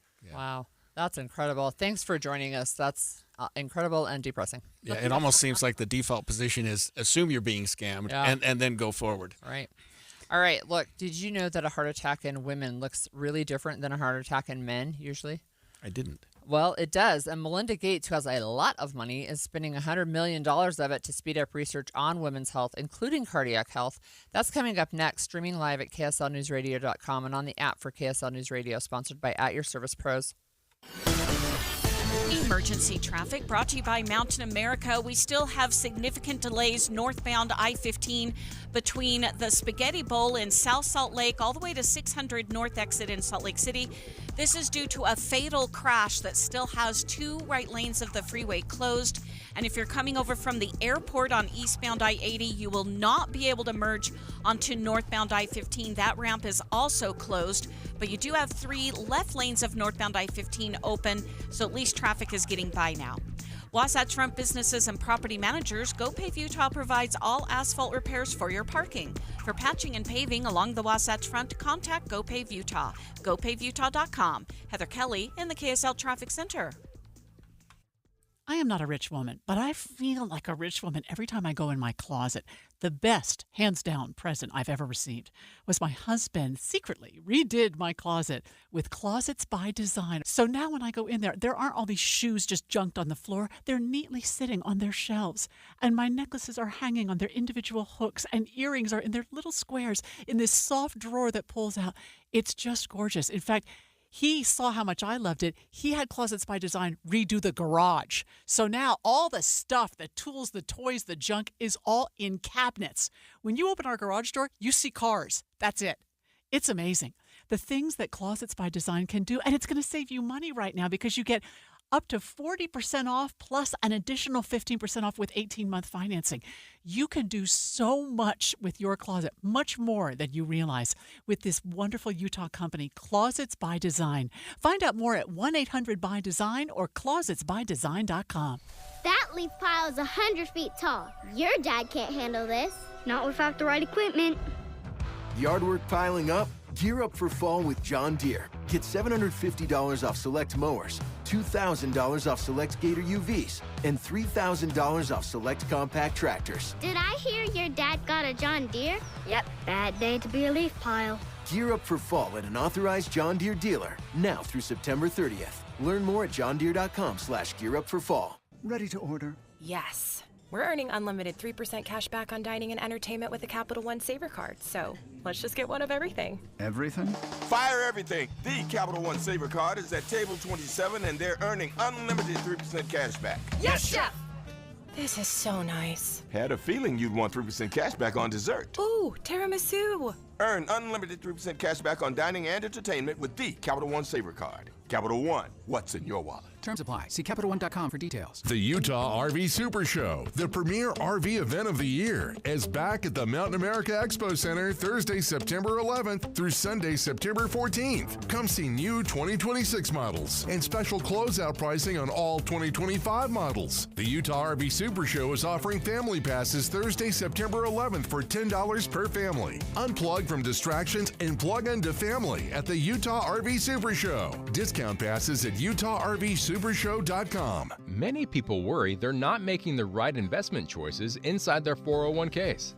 Did you know that you might have a little-known opportunity to add some additional investment choices to your 401k and get the help and recommendations you've been looking for? This exciting feature is called a self-directed brokerage window. And the best part? The money still stays within your 401k. Learn how the trusted advisors at Capital Wealth may be able to expand your investment portfolio. To learn more, call or text the word VISIT to 801-877-9800 or go to CapitalWealth401k.com. Improving your 401k might mean the difference of retiring a few years earlier. Let's find out. Schedule your no-cost 15-minute consultation with the Capital Wealth team today. Call or text the word VISIT to 801-877-9800 or go to CapitalWealth401k.com.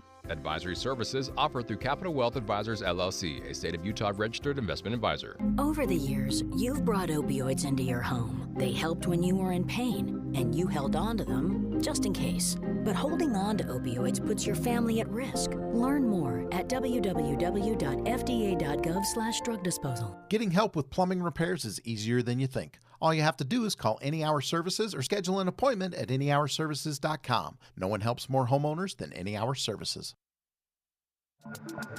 An expanded Inside Sources. Ooh. From heart disease to menopause, mental health to autoimmune disorders, women's health often gets overlooked and underfunded. And it's an issue that, as somebody who has been a care provider for women, when I was a midwife especially, it's an issue I really care about. And the science, a lot of it isn't there because people have focused so much on what they say general research, but the general default is to men and to men's health. It's really interesting. Yeah. And that's as we studied more and more about this, we learned that that's what we've done historically in our country and on our planet. When we do research into things like this, we're typically thinking of what the average person is a man, and that's not true. That's right. And there are huge differences. Yeah, that's right. So philanthropist Melinda French Gates, used to be married to Bill Gates, is stepping up with $100 million. And what she wants to do is accelerate this research into women's health. And the partnership, what she wants to see is breakthroughs in years, not in decades.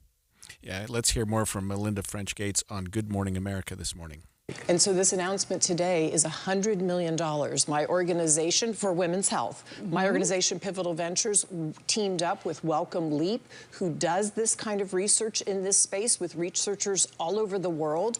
And we're really going to go after women's diseases we haven't looked at. Things like cardiovascular disease, menopause, chronic illnesses. We really can do a lot more research in these areas, and I'm talking in years, not decades, to change women's lives. Yeah. Did you all hear $100 million? Thank you very much. I know you kind of slipped it by there. I want to make sure that people heard that. That is significant, and that is what's needed. And I'm glad that you said what you did about the different areas, because people, when they think about women's health, they normally think family planning, maternal issues like that. But this, as you alluded to, goes far beyond that. The scope is much bigger than that. Includes that, but bigger. Right, because we live whole lives, Thank you. And so many of these medical conditions really affect us even in our prime working years. And so women go into the doctor and they can't find a solution or they aren't listened to. And if we advance the research and the medicine, we can treat these women's diseases. We don't need to live 9 years longer than men in a state of not good health. And that's what's happening today. So I need to tell you a couple of sad stories.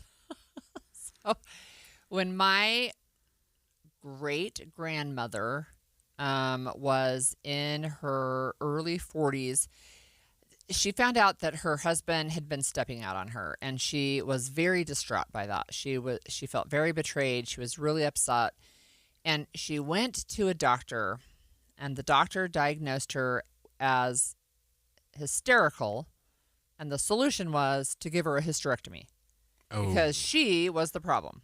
Ouch. Right, and that has been something where that approach has trickled down into women's health care. We know that women are not treated as seriously when they go in and they indicate their pain scale. For example, if you go into the emergency room and you say, I'm in pain for whatever reason, we know that women are not taken as seriously. In fact, I had a daughter who just went through this, and it took look, I am sometimes that mom. It took me going into like the fourth person that she had seen to describe she would rather cut off her foot than live with this pain anymore. And I am telling you, this girl is tough, right? It's that type of over-the-top tried explanation to just say you have to understand she's not exaggerating. Yeah, and I was also interested in the premise to this, which is even things that you would expect to be treated the same, notwithstanding gender, such as a heart attack, right, or certain diseases that would be consistent with both genders, the way we treat them should be different. And we at least need to look at those with different lenses. I'm going to give you a couple of examples just specifically on the heart attack issue. So men and women do have differences, right? Surprise. Our hearts and blood vessels are different. We do both get cholesterol buildup, but it's built up in different areas. Men typically go into the emergency room if they're having what? Chest pain. Chest pain, right? Chest pain, right? Yeah. Women still do experience chest pain, but they also report nausea, sweating. It can be extreme fatigue and like almost a week lead up before they actually have the severe heart pain. They also can have diseases that mimic heart attacks in different ways that men do, and the risk factors are different also. So just those things, right? You can say, if you look back over the week leading up to the heart attack that took you into the emergency room or whatever it was, the women had some preliminary symptoms and maybe the men did not. Yeah. And of course, I heard and I listened to a podcast about the way that we treat menopause and have over the years, and how we don't treat it. We don't treat it. And it's sort of, well, you're going to go through some rough time here but you would expect that there should be some research on that as well, because it's such a natural part of half of our humanity deals with. Half of our humanity. Right. Right. And that's super interesting. And because I'm that age and I've got friends that age, menopausal, perimenopausal. Thank you, everybody who's listening. You get a biology lesson today. There's a really funny social media account online that I found recently. My friends pointed it out to me, and it's a woman who says it's the We Do Not Care Anymore Club, and it's for perimenopausal and menopausal women, and it's like, we do not care, right? We don't care if you think that we need to change our clothes. We are dressed in leggings and a t-shirt, and we do not care, right? I mean, so some of it is that, right? But seriously, on a really serious note, there are menopausal changes that happen. And I think one of the things that happens when we see somebody like Melinda Gates or several of the other women who are billionaires right now in our society, when they hit certain milestones, I think some of them start to have aha moments and they have the money behind it to actually make something happen. Yeah, what we're talking about is a partnership Melinda Gates has announced, funded by a $50 million donation from Welcome Leap, a U.S.-based nonprofit focused on tackling global health issues, and a $50 million donation from Pivotal, which Melinda Gates founded in 2015 to help accelerate women's progress around the world. So this is not just a national issue. She's making an international issue and donating now $100 million toward this research. Yeah, and one of the things that strikes me, and we heard that on the sound clip that we played earlier in this segment, is she doesn't want slow incremental progress. She wants to put enough money behind this that we can see some significant impact in years, she says, not in decades. Yeah, and $100 million will do that. That's a heck of a shot in the arm. Yeah. and hopefully the federal government will join and sort of help with that as well, because there's a lot to be done. I would not count on that right now, to be honest. So, here's another interesting stat. So only 1% of global health research dollars focuses on conditions unique to women, except for cancer. And there's a little bit more money put into cancer research, especially if you think about like breast cancer. Right. But 80% of people who have autoimmune diseases, for example, those are women. But we haven't researched it, right? Menopause, as you pointed out, affects half the population, but fewer than 1% of studies on aging even consider it. They don't even think about it when they're looking at the aging population. Well, good for her, and this is a huge contribution. And like you said, it's something that don't check back in 10 years. It will let you know what we've learned. Check back in 2 years, and we'll let you know what we're doing. Yeah, it seems to be what she's doing here. Look, she's remarkable, and I really admire the way that she is spending her very, very big dollars. She's really making an impact. She's a person that can afford it, but it's a good idea anyway. Today, we talked about this. We've talked about it during the week that this is Suicide Prevention Month, that this is Suicide Prevention Week. Well, today is Suicide Prevention Day, and Utah's own Representative Steve Elison will join us after the break to talk about decreasing youth suicide by as much as 50% and how storing firearms and other hazards in your home safely can help. And that could make a difference. We'll talk about that after the break. 10:30 at KSL News Radio. I'm Andy Farnsworth. KSL's top local story this hour. Salt Lake City leaders want to crack down on after-hours drinking. Right now, Utah law bans alcohol service and drinking after 1 a.m., even at private events with permits. A new proposal in Salt Lake City wouldn't change that, but it would let the city step in where there are repeated problems. The ordinance covers any commercial space where alcohol is consumed between 2 a.m. and 6 a.m. The push follows a 2023 raid at a downtown nightclub where police say illegal after-hours parties led to multiple violent incidents and dozens of calls for help. Under the plan, businesses with ongoing trouble could face fines and eventually risk losing their licenses if things don't improve. KSL News Radio's Eric Cabrera reports the City Council is expected to vote on the changes next month. Our top national story this hour from ABC News. A federal judge in Washington has ruled that Federal Reserve Board member Lisa Cook can stay on the job for now. Judge Gia Cobb, a Biden appointee, said allegations of mortgage fraud in the years before Lisa Cook joined the Fed cannot constitute cause for her firing. The judge said Cook is entitled to due process, and she said it would be absurd to argue that President Trump's decision to fire Cook is beyond the reach of the courts. The Supreme Court has granted wide latitude to presidents to fire appointees for any reason, but it has also recently indicated that power might not extend to the Federal Reserve. The White House says Judge Cobb's ruling won't be the final word. ABC's Stephen Portnoy reporting. Your money at this moment, the Dow down 0.5%, 249 points to 45,458. Coming up, near 90 degrees today, but then the temperatures are going to drop. Plus, we're seeing some improvement in traffic, finally. Traffic and weather together is next. KSL News Time, 10:32. A reminder about the simplest way to get updated for your day. Hit your KSL preset when you jump in the car, and we'll take care of the rest. Hear key news updates and traffic reports. Andy and Amanda from 5 to 9 in your car. KSL News Radio at 102.7 FM. There's a photo my wife took of me, sitting crisscross on the floor playing Legos with my boys. Might not sound like much, but back in 2020, I couldn't get down there without pain, let alone enjoy it.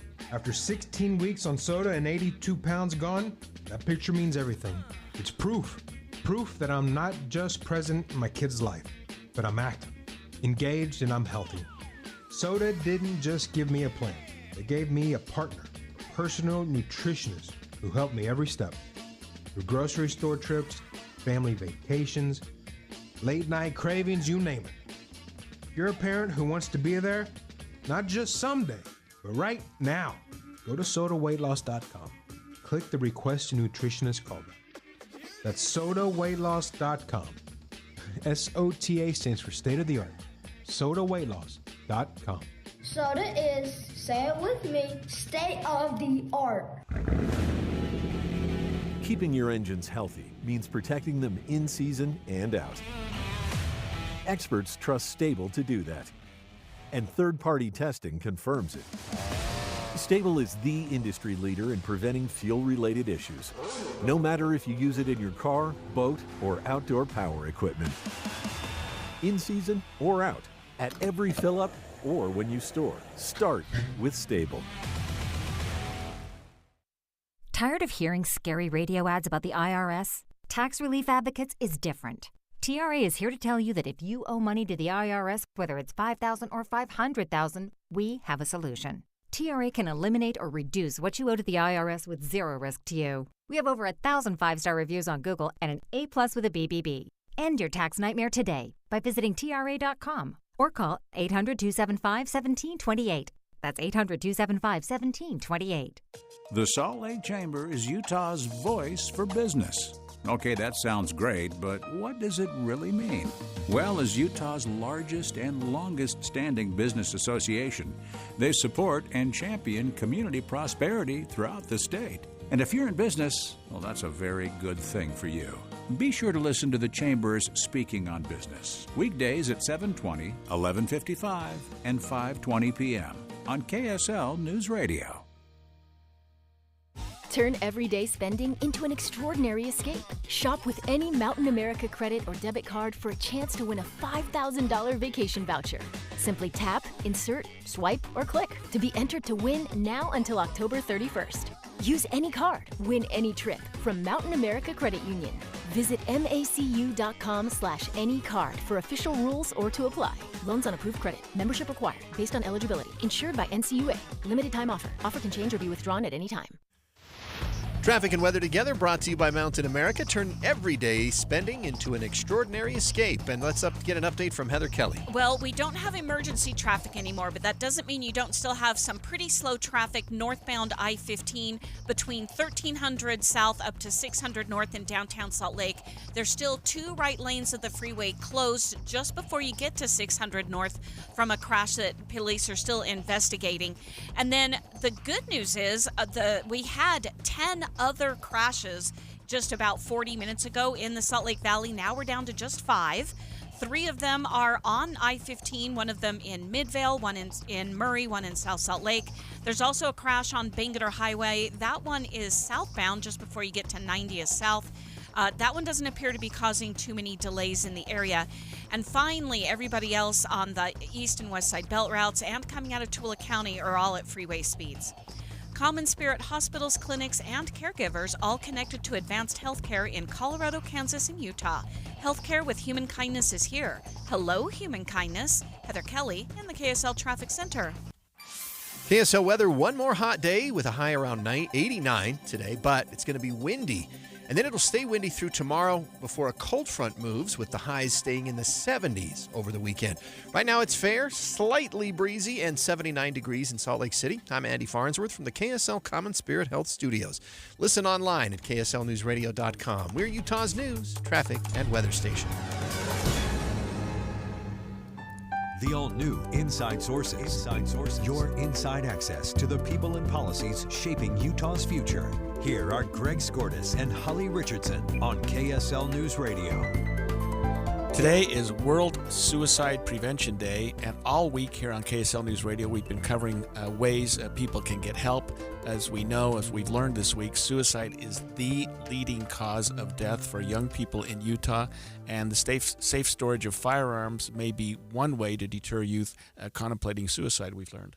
It's just such a tragedy, right? And I mean, I remember hearing this as a young mom, that it's a permanent solution to a temporary problem. And I also know that it can feel so dark that it feels like it's the only way to end pain that people are experiencing right at the time. And one of the legislators that we have in Utah has spent a lot of time thinking about and working with people who have thought about suicide, and how legislators can help create safer environments. That's Utah Representative Steve Ellison. He has sponsored successful legislation impacting gun owners and others, and he has helped pass the bill that created Safe UT. And he's on the line with us. Hey, Steve, thanks for joining us. Oh, thanks, Holly. Thanks, Greg. Great to be with you. So can you just give us, on today, on World Suicide Prevention Day, your maybe short-ish overview about what people can do to store their firearms safely? Yeah, thank you. So we know that firearms are the most common method of suicide in the U.S. and, of course, the most lethal.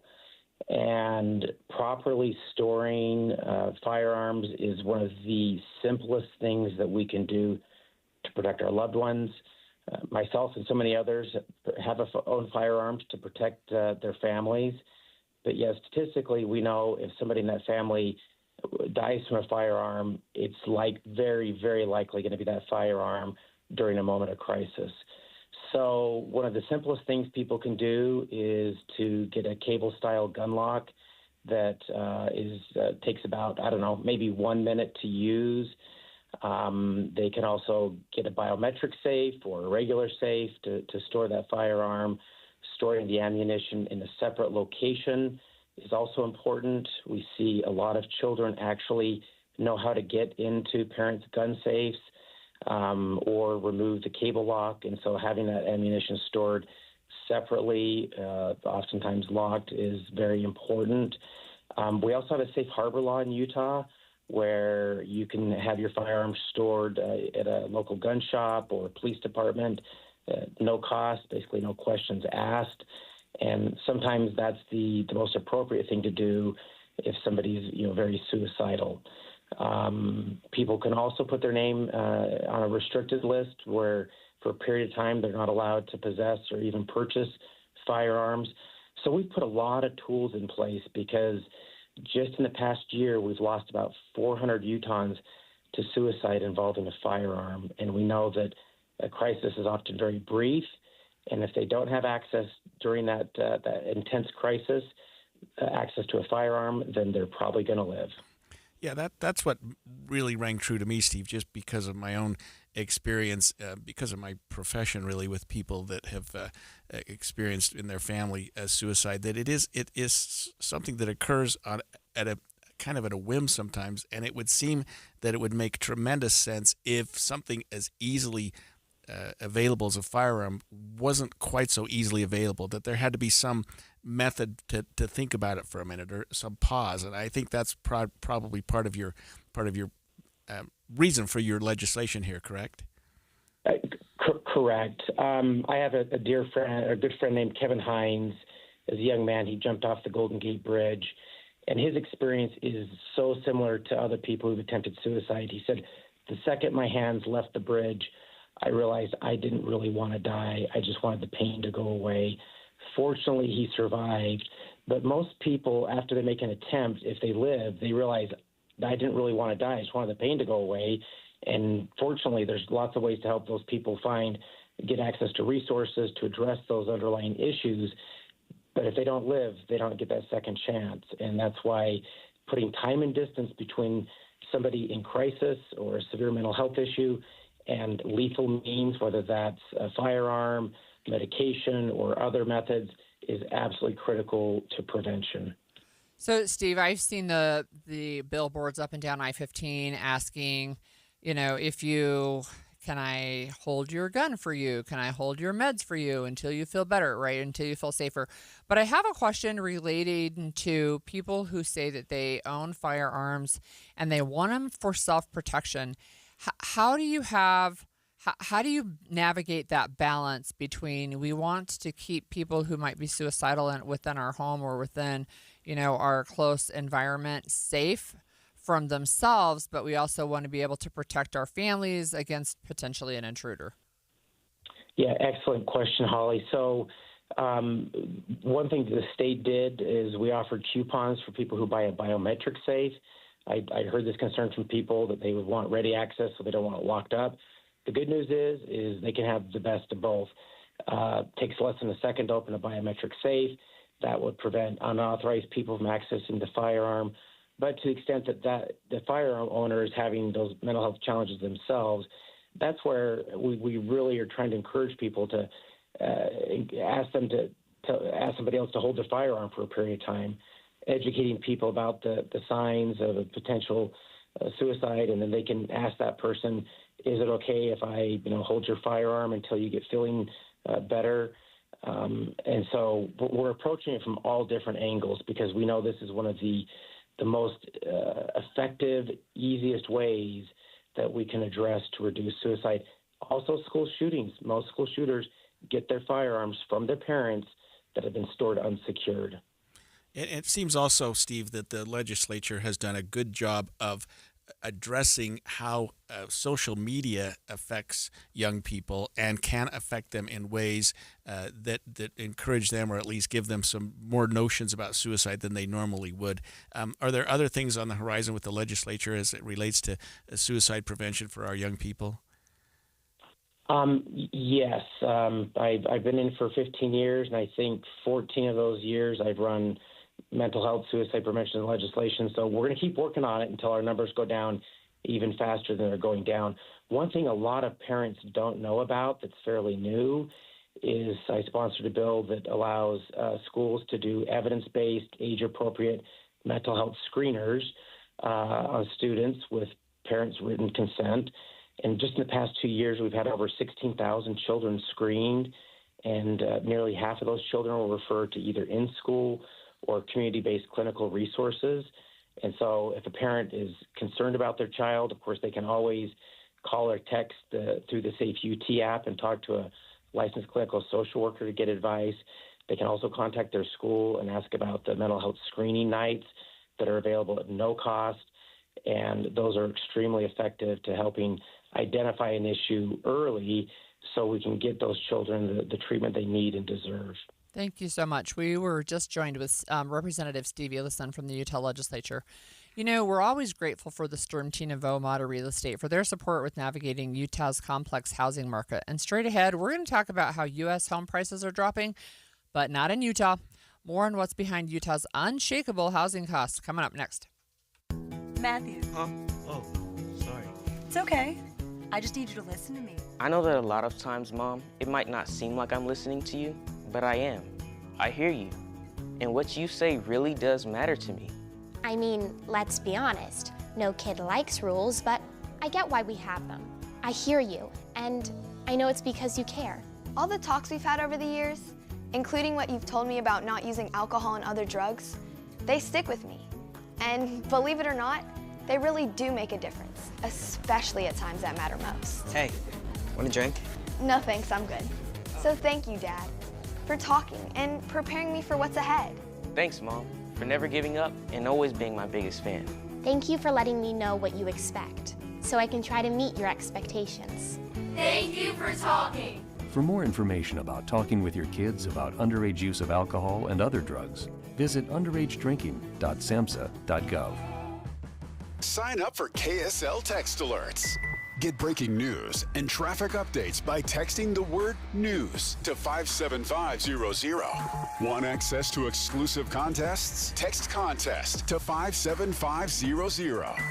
Jazz fans, text the word jazz for breaking jazz updates. And Cougar fans, text BYU to 57500 for the latest on the Cougars. Message and data rates may apply. Before a disaster turns your family's world upside down, it's up to you to be ready. Get a kit, make a plan, be informed. Learn how at www.ready.gov. Brought to you by the Federal Emergency Management Agency and the Ad Council. Join KSL at the Utah RV Super Show Thursday, September 11th from 3 until 5 p.m. at the Mountain America Expo Center. Unplug from distractions and plug into family at the Utah RV Super Show. At Social Security, we are always thinking of ways to save you time and make things easier. That's why we created My Social Security.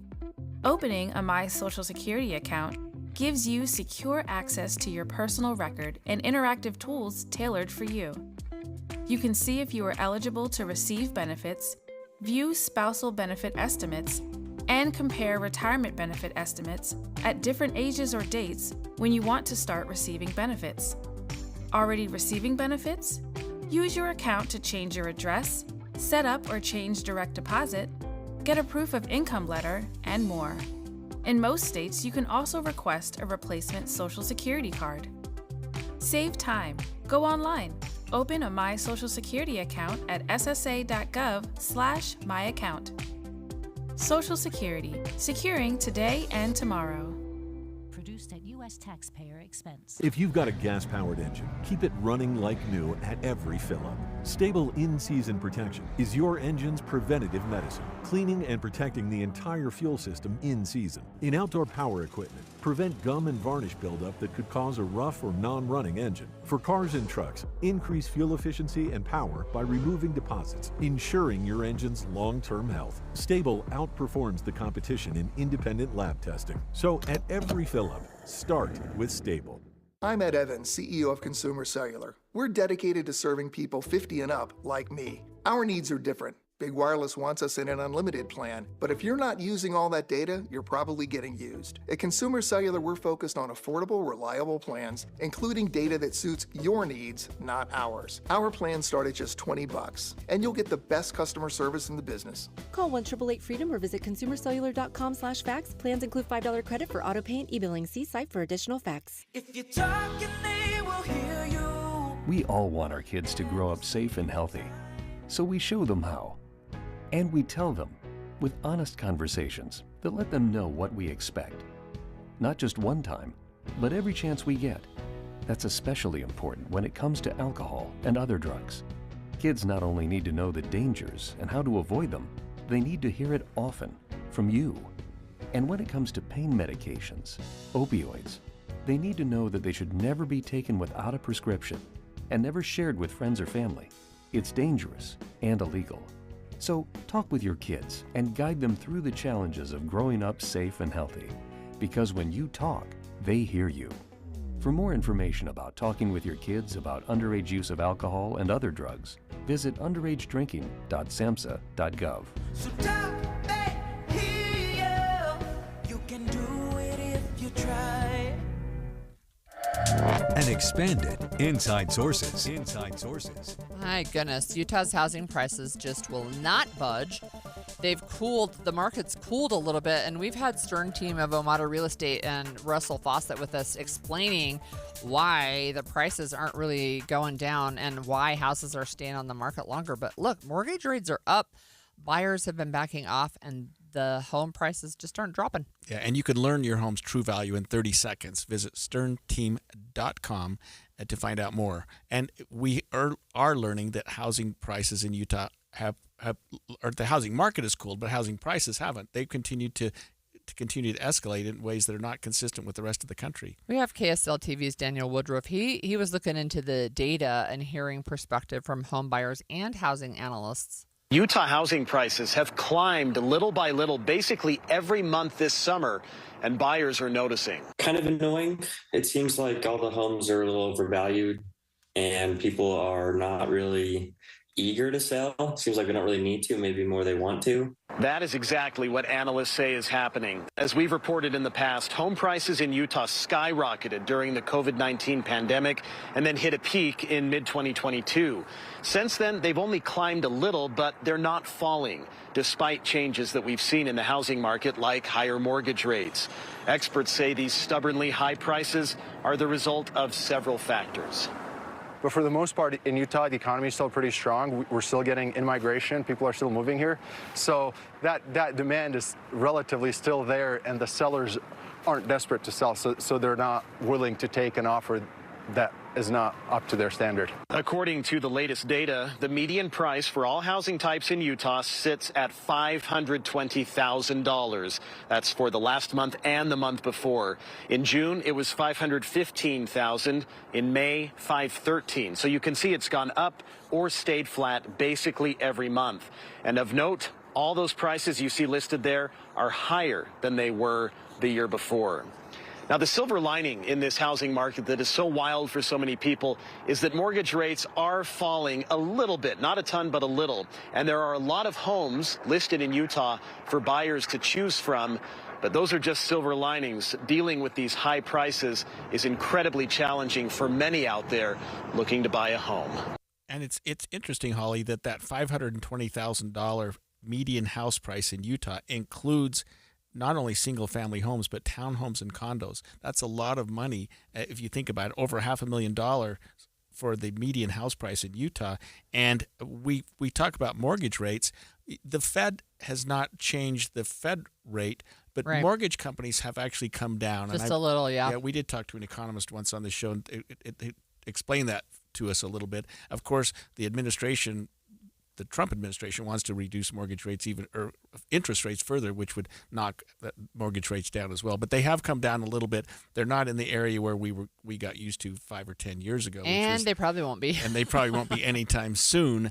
But that's making it difficult too. Notwithstanding the fact that house prices continue to increase seemingly every year. You know what's so interesting to me, and it's not just housing prices, but it feels like once you set an expectation that you can get a certain amount, the housing boom in 2000 or bust in 2008 aside, once you set an expectation that it's always going to go up and stay there, they just don't come back down, right? So I know during the COVID pandemic, there was home prices were going up. People were selling because now you could work remotely. So you can sell your house in California, pay cash in Utah for a house, for example, and then you can be here. So housing prices went up. They peaked in 2022, but guess what? They haven't come down. They're just staying up there. Yeah, and the fact that we have, as a country, as a society, relied on housing prices and housing values to continue to increase. If you recall, in 2008, I think it was, I was representing a lot of people who were involved with these housing and mortgage scams, where it finally broke down. It finally just crumbled, right? Sort of. The bubble burst. The bubble burst, and so a lot of us who are homeowners and looking to purchase or sell are wondering the same thing. Are we at a bubble now? And I'm asking a question I don't expect you to have an answer to. But do we think that house prices in Utah are going to continue to increase? According to Daniel Woodruff, whose story we just heard, there's so much immigration, so many people still coming to Utah, especially along the Wasatch Front, where the area where new houses can be built is getting more and more limited. So the number of units available is not going to meet the demand. And so I think house prices are going to continue to increase, at least along the Wasatch Front. I think we're still seeing, or at least we're moving into a buyer's market, right? Where buyers can take their time. There's really not a lot of movement too, and I understand that's one of the issues, right? And you and I have both talked about this. We've thought about downsizing, both of us, and neither one of us has. And one of the reasons is because, well, where are we going to go with our 2.5% interest rate or whatever we have, right?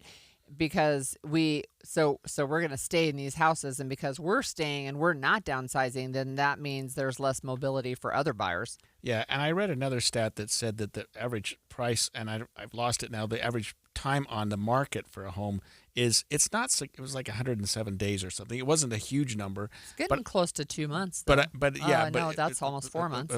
Yeah, whereas before it was like 30, 60 days. Right. People were selling houses quickly. So you're right. It's become more of a buyer's market, but that hasn't changed the price of houses. It's just changed the number of days houses are on the market. Yeah. I know in my area in northern Utah, in the Ogden Valley, there are homes that are many more homes are listed for sale than I ever remember. Huh. And we get these posts every once in a while that they're reducing their price by $6,000 or $50,000 or whatever. And their prices seem to be coming down because there doesn't seem to be a lot of movement. But that may be an anomaly. That may be an area that's different than the rest of the state.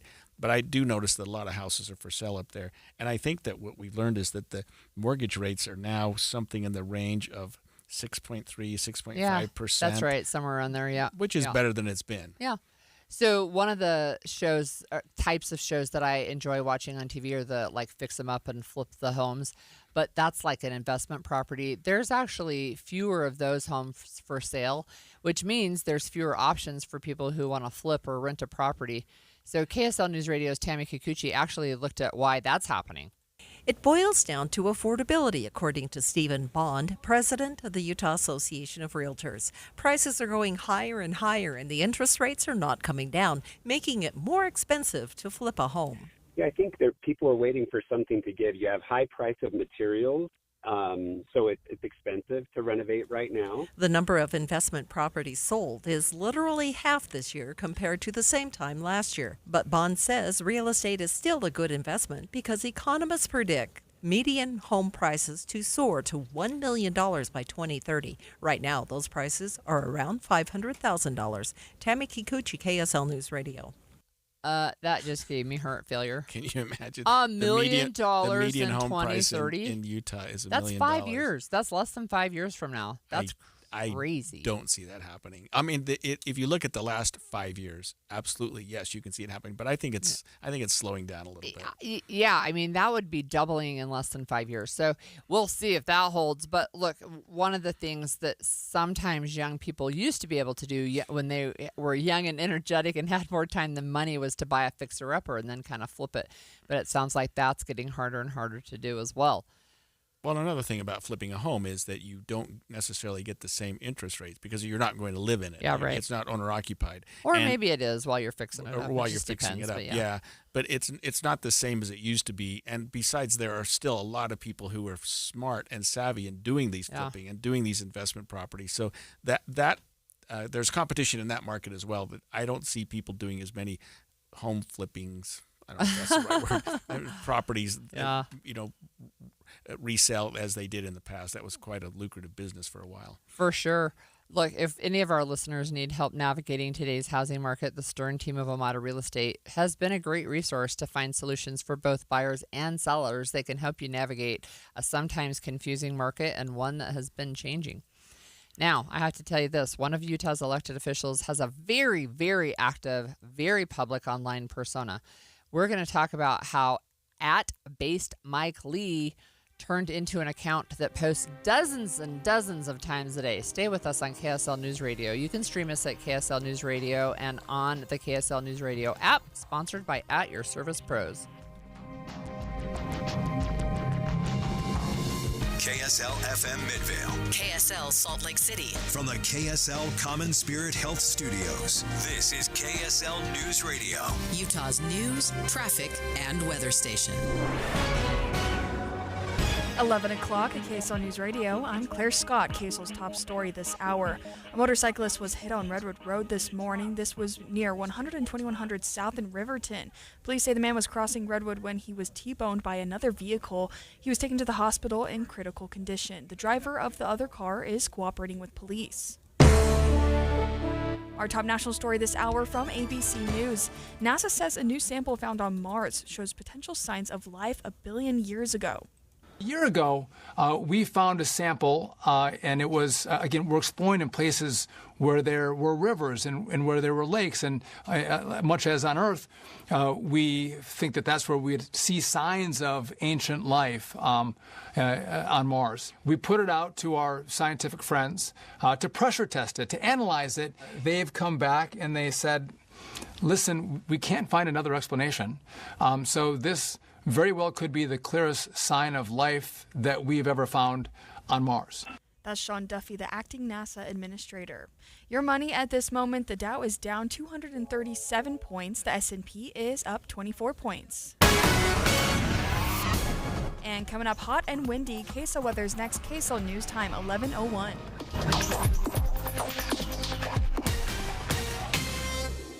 The sources where we get our news matters. When you listen to Utah's Morning News, we want you to feel the stories are important to you and trustworthy. This is Amanda Dixon. And I'm Andy Farnsworth. Join us weekday mornings on KSL News Radio. I'm back to doing what I love and more, thanks to the Good Feet store. Do you want to walk, play pickleball, and enjoy other fun activities to stay healthy, but can't because you're in pain? Hi, this is Mike, and the Good Feet store wants to help you get out of pain. I just had difficulty walking when I had the pain. I tried them on in the store, and my foot felt so much better. Are you buying new shoes and inserts with little or no relief? I tried all kinds of shoes. It was the arch supports that made the difference from the Good Feet store. Don't let foot, knee, or back pain get in the way of you staying healthy and having fun. Thanks to the Good Feet store, I'm bowling 3 nights a week, pain-free. Get back to doing what you love. At the Good Feet store, we'll personally fit you with high-quality arch supports to maximize your comfort. Stop in the Good Feet store or book your free fitting at goodfeet.com. Walk-ins are always welcome. Make this the year you get active and healthy. Thanks to the Good Feet store. You're still glowing, flirting, grooving. You still got it. But your immune system weakens as you age, making it harder to fight flu, pneumococcal pneumonia, RSV, and COVID-19. Vaccines are a key part of any health routine, and help strengthen your immune response. Ask your doctor or pharmacist which vaccines you need. Schedule in minutes at vaxassist.com. Sponsored by Pfizer. This is the story of the one. As a custodial supervisor at a high school, he knows that during cold and flu season, germs spread fast. It's why he partners with Grainger to stay fully stocked on the products and supplies he needs, from tissues to disinfectants to floor scrubbers. All so that he can help students, staff, and teachers stay healthy and focused. Call 1-800-GRAINGER, click Grainger.com, or just stop by. Grainger, for the ones who get it done. The weather is cooling off to the lower 70s and 50s at night. Prep your home early for fall and winter with a call to At Your Service Pros, your whole home service professionals, family owned by people like you. At Your Service Pros cares about their customers and know things are tight. And to help with fall prep, they're offering $49 furnace tune-ups, $39 electrical inspections, and $75 off electrical repairs. At Your Service is all in the name. They're there for you, giving solutions without unnecessary upsell and backed by 5-star reviews. They want to earn your trust to be your go-to whole home service company for commercial and residential. And they support the community they live and serve. Save money, time, and eliminate expensive home utility repairs by using a pro all completely at your service. $49 furnace tune-ups, $39 electrical inspection, $75 off any electrical repairs, plus maintenance or replacement with straight up honest work done right, guaranteed. Call AYSP 801-YOUR-PRO at yourservicepros.com. 801-YOUR-PRO at Your Service Pros. Traffic and weather together, brought to you by Mountain Americas. Turn everyday spending into an extraordinary escape. Here's Heather Kelly. Well, looks like UHP is getting ready to open up another lane of northbound I-15 right near the ramp from I-80 that's coming over from the airport. Now, that ramp on eastbound I-80 to go northbound 15, that is still closed. But right where it meets up with I-15, it looks like now we have possibly 4 left lanes of the freeway open. You still have a right lane closed, though, so still have a little bit of slowing backed up toward downtown Salt Lake City. We also have some delays if you're on Bangerter Highway northbound, right near the 201 freeway ramps. We have a crash that's right in the median, so you're going to see the left shoulder blocked whether you're northbound or southbound on Bangerter Highway near the 201, but almost everyone else is traveling at speed right now. See your favorite characters in the spooktacular smash hit Halloween performance this fall. Thriller. Experience the fall tradition everyone is talking about. Tickets to Thriller on sale now at odysseydance.com. Heather Kelly in the KSL Traffic Center. A high of 89 today with windy conditions this afternoon. Tomorrow, we're down to 83 with a bit of breeze. Clouds move in on Friday. Right now, it is 82 and sunny. I'm Claire Scott from the KSL Common Spirit House Studios. Listen online at kslnewsradio.com. We're Utah's news, traffic, and weather station. The all-new Inside Sources. Inside Sources. Your inside access to the people and policies shaping Utah's future. Here are Greg Skordas and Holly Richardson on KSL News Radio. You mentioned before the break, Holly, that one of Utah's elected officials has a very active, very public online persona, and we're talking about our own Senator Mike Lee, who you probably wouldn't have expected this from, and the saga that is his X account at Based Mike Lee. Yeah, you're right. It's one of the things that when it first came out, and I think it was like 2022 maybe, people, including myself, were looking at it going, no, that can't be Senator Mike Lee. Mike Lee, the conservative guy who has the Constitution in his pocket, and he's like out there posting just a flurry of, used to be tweets, now it's posts, but a flurry of tweets and they were edgy, I guess is a nice way to say it. It just really was a different persona, but people are like, yeah, no, that's actually him now. I mean, what do you think's behind that?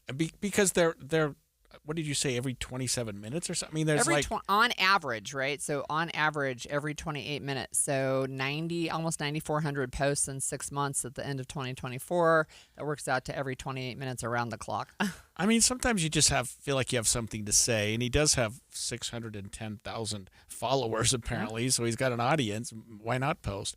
But it is seemingly odd that a U.S. senator would be doing that. Well, it does beg the question about when do you do the work of a senator, right? Because it does take time to draft legislation and to meet with interested parties and to go vote on the floor. And if you're posting 9,400 times in 6 months, that seems like a lot.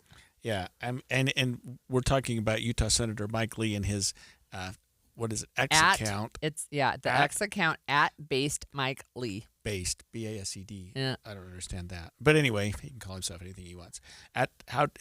Based Mike Lee account posts hundreds of of these posts regularly, It's dozens of times a day. Yeah, typically, yeah.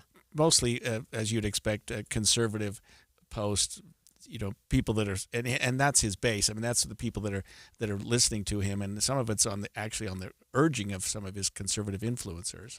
It's one of the things that he has come under fire for, actually. So, if you remember, there were a couple of lawmakers in Minnesota who were gunned down. They were assassinated, and he posted on this @Based Mike Lee account that their murder was, quote, what happens when Marxists don't get their way, and called the tragedy Nightmare on Waltz Street in a reference to Democratic Governor Tim Walz, right? So he actually had other senators confront him in the halls of the Capitol saying, what are you doing? Like, this is so offensive. This is from our state. And these people were just gunned down in their home, and what are you doing? So he deleted a couple of posts, but he didn't make any apologies. Yeah, and we're learning that a lot of his posts relate to such things as White House headlines, congressional controversies, and defense of the Latter-day Saint faith. I haven't seen that, but I mean, maybe he's feeling like people are attacking Congress, attacking the White House, and attacking his church. I saw that recently, actually, when the Wall Street Journal had a post about TikTok influencers who were former members of the Church of Jesus Christ of Latter-day Saints, and how they were calling it a day of reckoning for the church. And he posted and said the Wall Street Journal should be ashamed. And it's just interesting that this is how he's choosing to spend his time. So it's been a way for him to reach out directly to his base, for sure, right? It's a way for him to interact with people who want the type of politics that he is selling. He gets a lot of response and interaction, right? He'll post something like almost a rhetorical question, but like, for example, and I'm not saying he's done this, but off the top of my head, he'll post something like, so who likes activist judges, right? And then, of course, you'll get a flurry of responses, right. and he gets this interaction. And again, he's grown his following to up to over 600,000 people. So I would say this to Mike Lee if he wanted my advice, and he doesn't. And that is that posts are different than comments that you might make, in that they're written, they're down, you have them. They live forever. They live forever. Yeah. And so if he chooses to run again in 4 years, which he almost certainly will, or 2 years, whenever he's up again. But at any rate, I think 4 years. Nonetheless, his opponent, whoever it is going to go through these with a fine-tooth comb. If he is ever, and I don't think Senator Lee cares. Right, probably not, because but you talk about some of them that have been controversial. I mean, the whole thing with Waltz. Well, a lot of them have been controversial, but it just depends on what side of the aisle that you're sitting on. So you had a question about the based, and I'll tell you where it came from. It's actually slang. So we've talked about slang on this show too. But based, when this account was created in 2022, it had become pervasive in conservative media. So remember, woke, right, for example, is now being used in a certain way. So the term based had become pervasive in conservative media as a way to describe provocative views that were expressed unapologetically despite the blowback. So if you're saying, hey, I'm just out there giving you my honest opinion, I'm just based. So that's how he became Based Mike Lee, because he was going to put out there what he actually thought.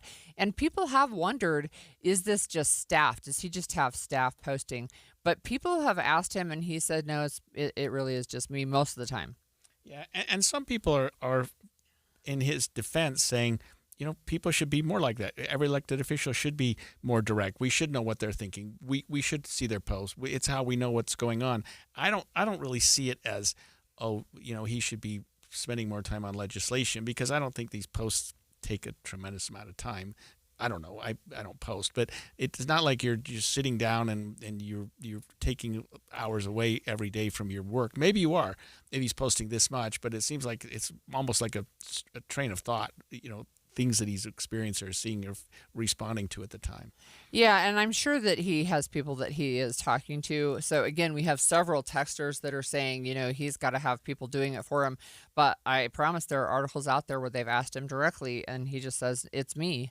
I'm the one who does the posting, right? I'm the one who cares about this. So it is interesting sometimes. You'll look at this is the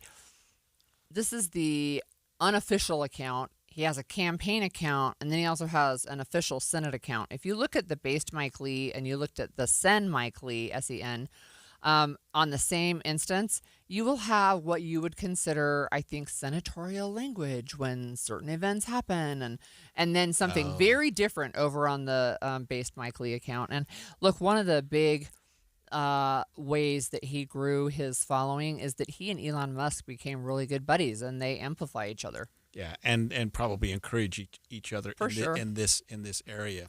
Well, I mean, good for him. We learn more about our elected officials when they post, and maybe some things we don't want to know. So if you want to learn more about Mike Lee, follow him at based Mike Lee.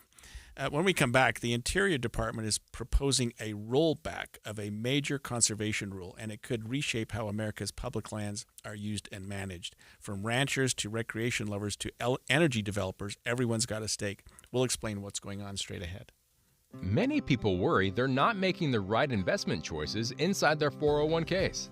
Did you know that you might have a little-known opportunity to add some additional investment choices to your 401k and get the help and recommendations you've been looking for? This exciting feature is called a self-directed brokerage window. And the best part? The money still stays within your 401k. Learn how the trusted advisors at Capital Wealth may be able to expand your investment portfolio. To learn more, call or text the word VISIT to 801-877-9800 or go to CapitalWealth401k.com. Improving your 401k might mean the difference of retiring a few years earlier. Let's find out. Schedule your no-cost 15-minute consultation with the Capital Wealth team today. Call or text the word VISIT to 801-877-9800 or go to CapitalWealth401k.com. Advisory services offered through Capital Wealth Advisors, LLC, a state of Utah registered investment advisor. Hi, it's Tori DeVito. In every family, small conversations can make a big impact. I grew up on tour with my parents. Kind of different, but we bonded over music just like other families do over sports, camping, or other interests. And we talked. Little everyday conversations from silly to serious that built a foundation over time. Honest conversations. Like when my dad shared his experiences as an alcoholic. Your honesty about that part of your life gave me a sense of integrity that I wanted to uphold in my own life. And I was so grateful that you and Mom had become these sober, stable people who were always there for me. I wanted you to know from someone who's been in recovery more than 30 years now that hard work is what creates success, not alcohol or other drugs, whether it's music or anything else. I said it a lot, and I'm glad you took it to heart. Talk, they hear you. For more information about talking with your kids about underage use of alcohol and other drugs, visit underagedrinking.samhsa.gov. Don't let the wrong gear ruin your time in the field. Upgrade your arsenal with premium brands at great prices during the Shields Hunting Sale event now through September 14th. Score free tax stamps for suppressor purchases over $5.99 and save big on Sitka, Lucky Duck, Shields Outfitters, and shot shells from the top brands. Join the community of hunters who trust Shields experts to outfit their adventures and get more bang for your buck now through September 14th at Shields. An emergency can happen any second. Here's a few seconds to think about where you'd go. When you need medical care fast, the closest emergency room is a smart thing to know. Common Spirit Health ERs are your direct path between feeling scared or uncomfortable and feeling better. Find emergency care in your neighborhood at mountain.commonspirit.org. I'm Andrew Saul, Commissioner of Social Security. Beware of telephone scammers pretending to be government employees. Real Social Security employees will never threaten you. Callers threatening you with arrest or other legal action and demanding money are not from us. If you receive a call like this, hang up, do not provide them with any form of payment or information. Report the call at oig.ssa.gov. This is the story of the one. As a custodial supervisor at a high school, he knows that during cold and flu season, germs spread fast. It's why he partners with Grainger to stay fully stocked on the products and supplies he needs, from tissues to disinfectants to floor scrubbers. Also that he can help students, staff, and teachers stay healthy and focused. Call 1-800-GRAINGER, click Grainger.com, or just stop by. Grainger, for the ones who get it done. Ready to order? Yes. We're earning unlimited 3% cash back on dining and entertainment with a Capital One Saver card, so let's just get one of everything. Everything? Fire everything! The Capital One Saver card is at table 27 and they're earning unlimited 3% cash back. Yes, Chef! This is so nice. Had a feeling you'd want 3% cash back on dessert. Ooh, tiramisu! Earn unlimited 3% cash back on dining and entertainment with the Capital One Saver card. Capital One, what's in your wallet? Terms apply. See CapitalOne.com for details. Every 2 minutes, an American is sexually assaulted. Be the someone who gives their time. Be the someone who lends an ear. Be the someone who takes a step. This is Christina Ricci with RAIN, asking you to join the fight against sexual violence and volunteer in your community. Log on to RAIN.org, that's RAINN.org, to learn how you can be the someone. This message brought to you by the Rape, Abuse, and Incest National Network and this station. When you need the financial products and services for every stage of life, Cyprus Credit Union is there for whatever the future holds. Visit cypruscu.com today. Inside Sources. Inside Sources. The government's rethinking how public lands are managed, and what we're learning is that the Interior Department wants to roll back a key conservation rule, reigniting fierce debate over how we use public lands. And this rule, Holly, has not been around very long. It was only finalized in April of 2024, so not that long ago. But it is an interesting rule, and one of the things that it did was put conservation on the same level as development, I think. Right. And so that's one of the things that people in the West, especially from states like Utah, where you have people that are saying, look, we want to take care of our own lands. That's literally what they're saying. Let us take care of our own lands. Yeah. And so the rule would say when you're dealing with public lands, conservation is as at an equal playing field as development when you're talking about what to do with your public lands. U.S. Department of Interior Secretary Doug Burgum said this about the rule. The previous administration's public lands rule had the potential to block access to hundreds of thousands of acres of multiple use land, preventing energy and mineral production, timber management, grazing, and recreation across the West. The most effective caretakers of our federal lands are those whose livelihoods rely on its well-being. Overturning this rule protects our American way of life and gives our communities a voice in the land that they depend on. And again, this is a rule that's only been in place for, a year and a half. So we have on the line with us Steve Block. He's the legal director for the Southern Utah Wilderness Alliance, to give us the view from the other side. Thanks for joining us, Steve. I'm Greg, Holly. We appreciate it. Can you tell us about the rule and maybe its inception before we talk about what's happening with it? Sure. So you have to look back a little bit. In 1976, when Congress passed this law called the Federal Land Policy and Management Act, it established what we call a multiple use mandate for how Bureau of Land Management lands throughout the nation are going to be managed. And we have about 24 million acres of those here in Utah. And multiple use, like the name sounds, it's sort of everything under the sun, from mining and logging and grazing to recreation, wildlife habitat, and conservation. And Congress was clear that conservation was one of the multiple uses of the federal lands. And so what this public lands rule did in 2024 was reiterate that point. So it was front of brain for line officers, if it was staff in Richfield or Fillmore or Salt Lake City, as well as at the Washington, D.C. level, that to keep conservation on their mind as they manage the public's lands. I mean, at the highest level, that's the really unremarkable proposition that the rule stood for. So it sounds to me like Secretary Burgum is saying, we do want to conserve, we do want to have conservation, we don't want to have it look like this. What does that mean? Well, I mean, I think the practical side is that the Secretary is saying that conservation is not on equal footing with these other uses, and that's wrong. That's not what Congress intended. And on the ground, that means that these other uses that are extractive, that have more significant footprint on the land, are going to have a heavier thumb on the scale. And I mean, let's get real. That's really what the Trump administration wants. It wants to prioritize that kind of extractive use.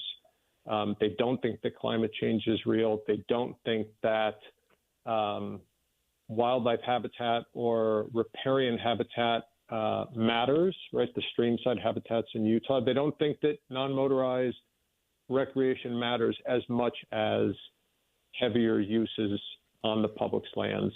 And so seeing the Trump administration start to take steps to unwind the public lands rule is not surprising.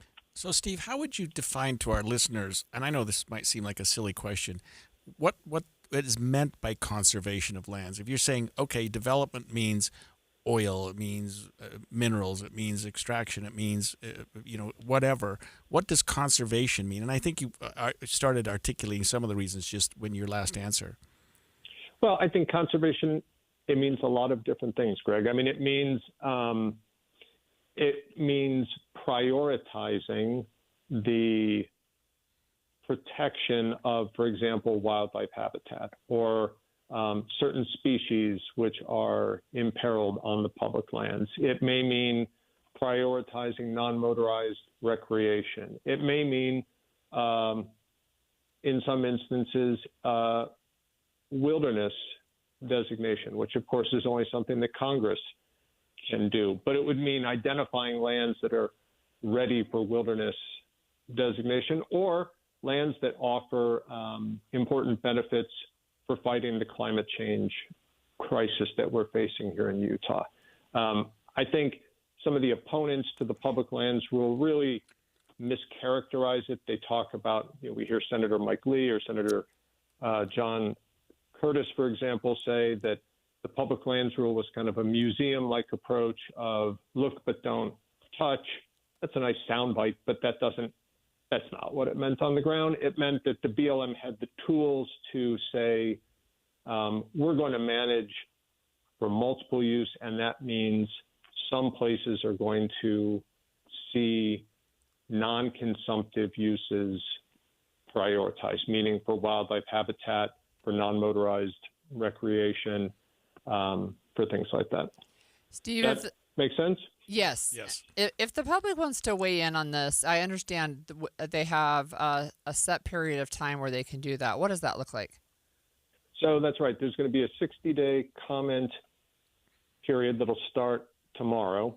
And the public will have a chance to weigh in and say, we think the public lands rule struck the right balance and should be kept on the books. We think that Congress meant that conservation is one of the many multiple uses of the public lands.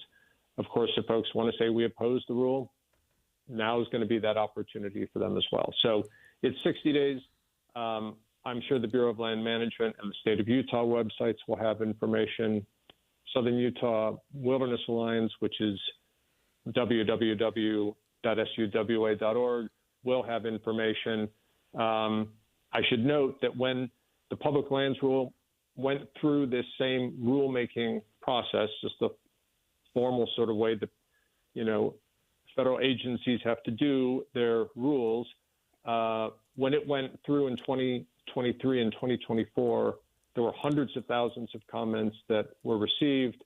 More than 90% of those said that they supported the rule. And that was many states, many tribal nations, many hunter-angler groups, as well as hundreds of thousands of Americans who said conservation is one of the uses that matters on the federal lands. Let me ask you one last question, Stephen. We really appreciate your time. And we've only got about a minute left. But when we talk about public lands in relation to this particular rule, are we talking about just BLM lands? We're not talking about national parks and forests and things like that.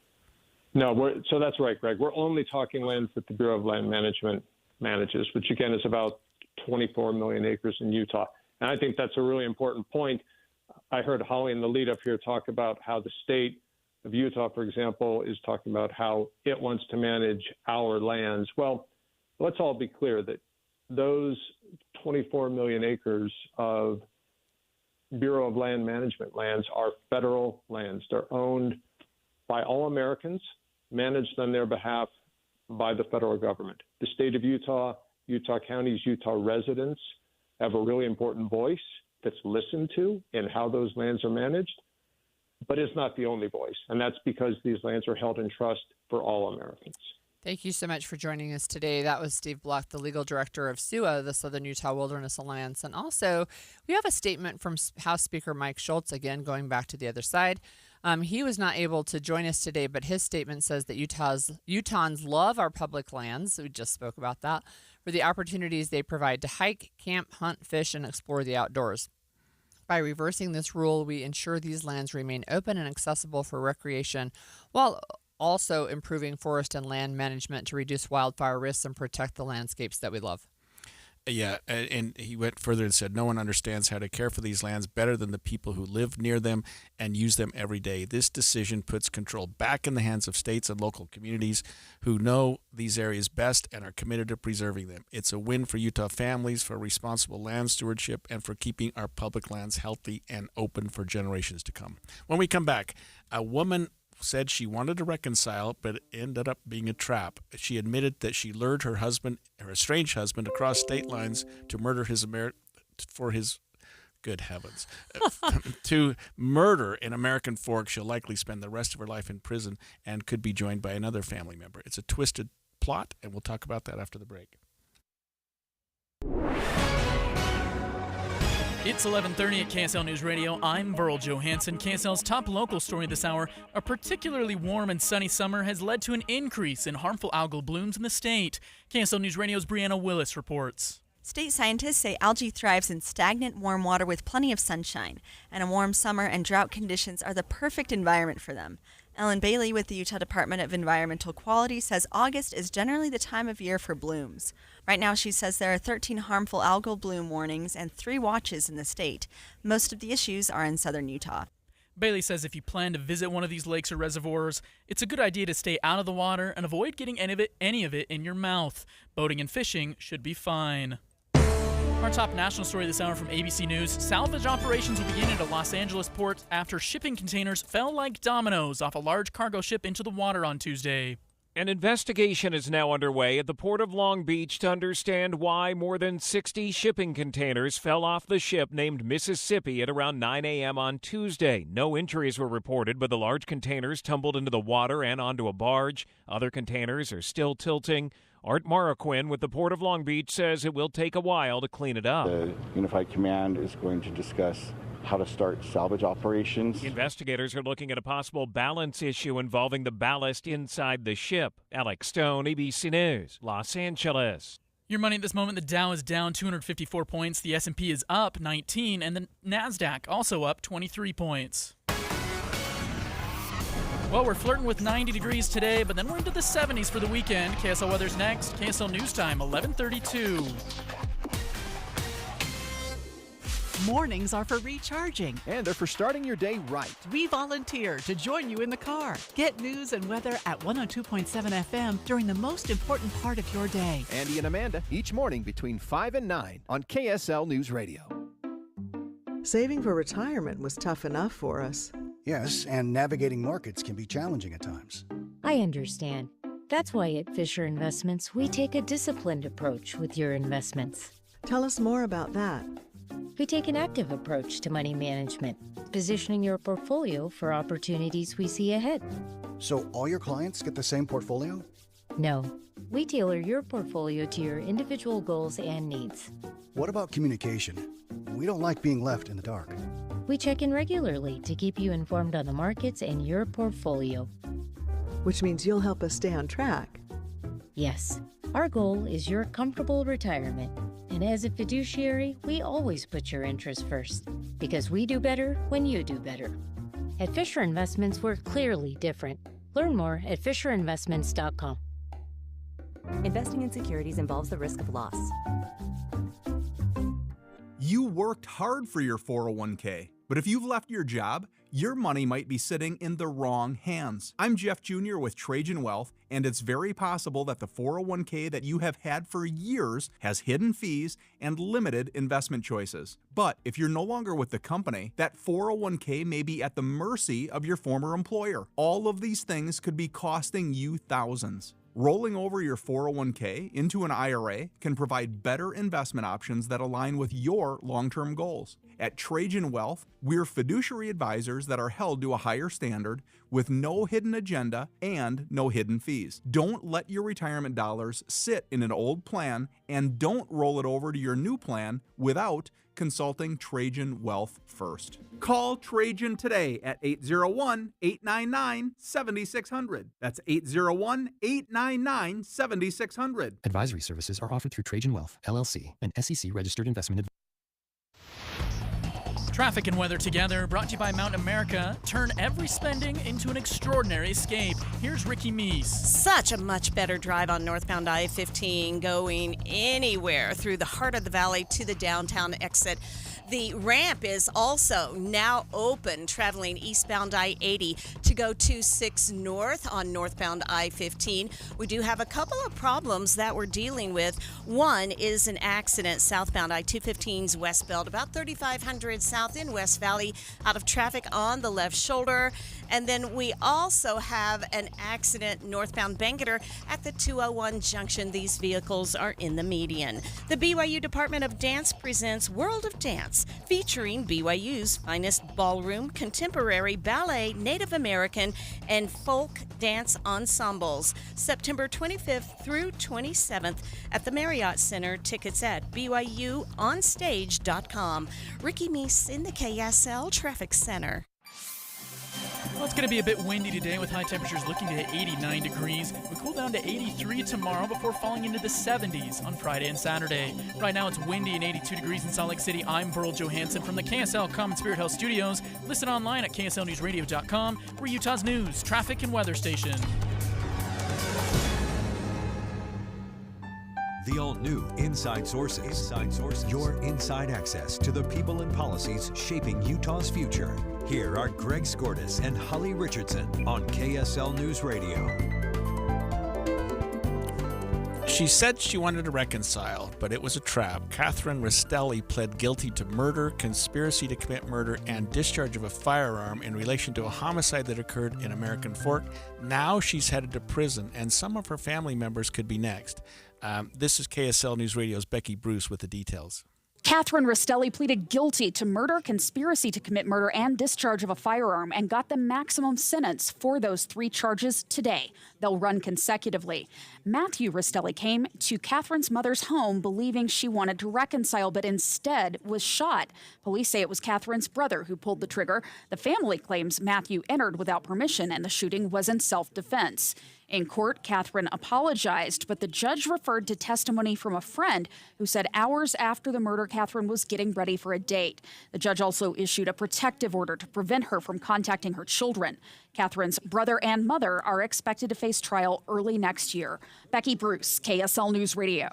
Look, I think all murder cases are messed up, but that's really messed up, man. Yeah, that one's really messed up. And it's interesting that she's pled guilty to murder when she's not the murderer. She's not the person who committed the violent act. That tells me that her brother and mother, who are still facing trial, may very well have her in their courtroom testifying against them because she's now admitted to something that they're denying occurred.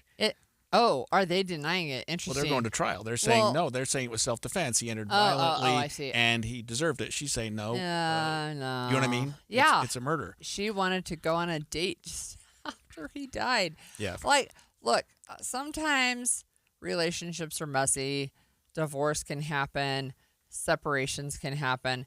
But he wanted to reconcile, and it was all a ruse to get him to come here so that he could be killed. Yeah, I think, and it messed up that her mom and her brother are in on it. Right. Oh no, it's really strange. I think they were living in California. They separated for a while. She said, "Come to Utah County. Let's reconcile. Let's work this out." He comes. He gets to the house, and all hell breaks loose. He ends up getting killed. She's pled guilty to 3 charges. One is murder, which all by itself carries 5 years to life in prison. She pled guilty to conspiracy to commit murder. That would be the arrangement between her brother and mother. Right, the planning. So that doesn't look good for them. That carries 1 to 15 years in prison. And then she pled guilty to felony discharge of a firearm, which, again, she didn't discharge the firearm. Somebody else did. But it was at her direction, apparently. And that's what she's pled guilty to, another 1 to 15. So she's got three sentences. 5 to life, 1 to 15, 1 to 15, and the judge said we're running one after the other. Yeah. So I mean, to me, that's a life sentence.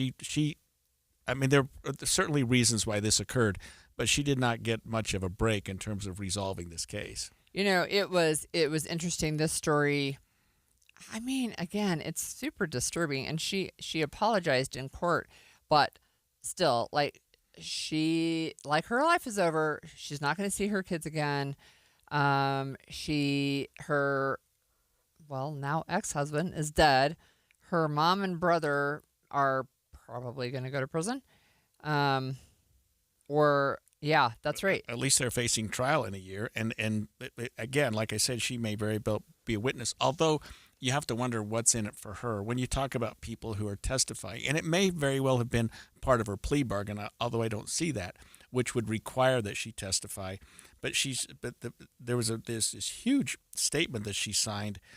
When a person pleads guilty, they have to admit certain facts, and so you write down, like if you, let's say it's a drunk driving, you say on such and such a date I drove a car and I had too much to drink. Right. Okay. That's drunk driving. Okay. This is a statement that goes on for like pages, and it's like a Really? book, and it talks about how this is pretty compelling what she admitted to, basically all of the underlying acts, what happened with their splitting up in California, traveling to Utah, the way that she got him here, the way that she convinced her brother to participate in it, the fact that he did participate in it.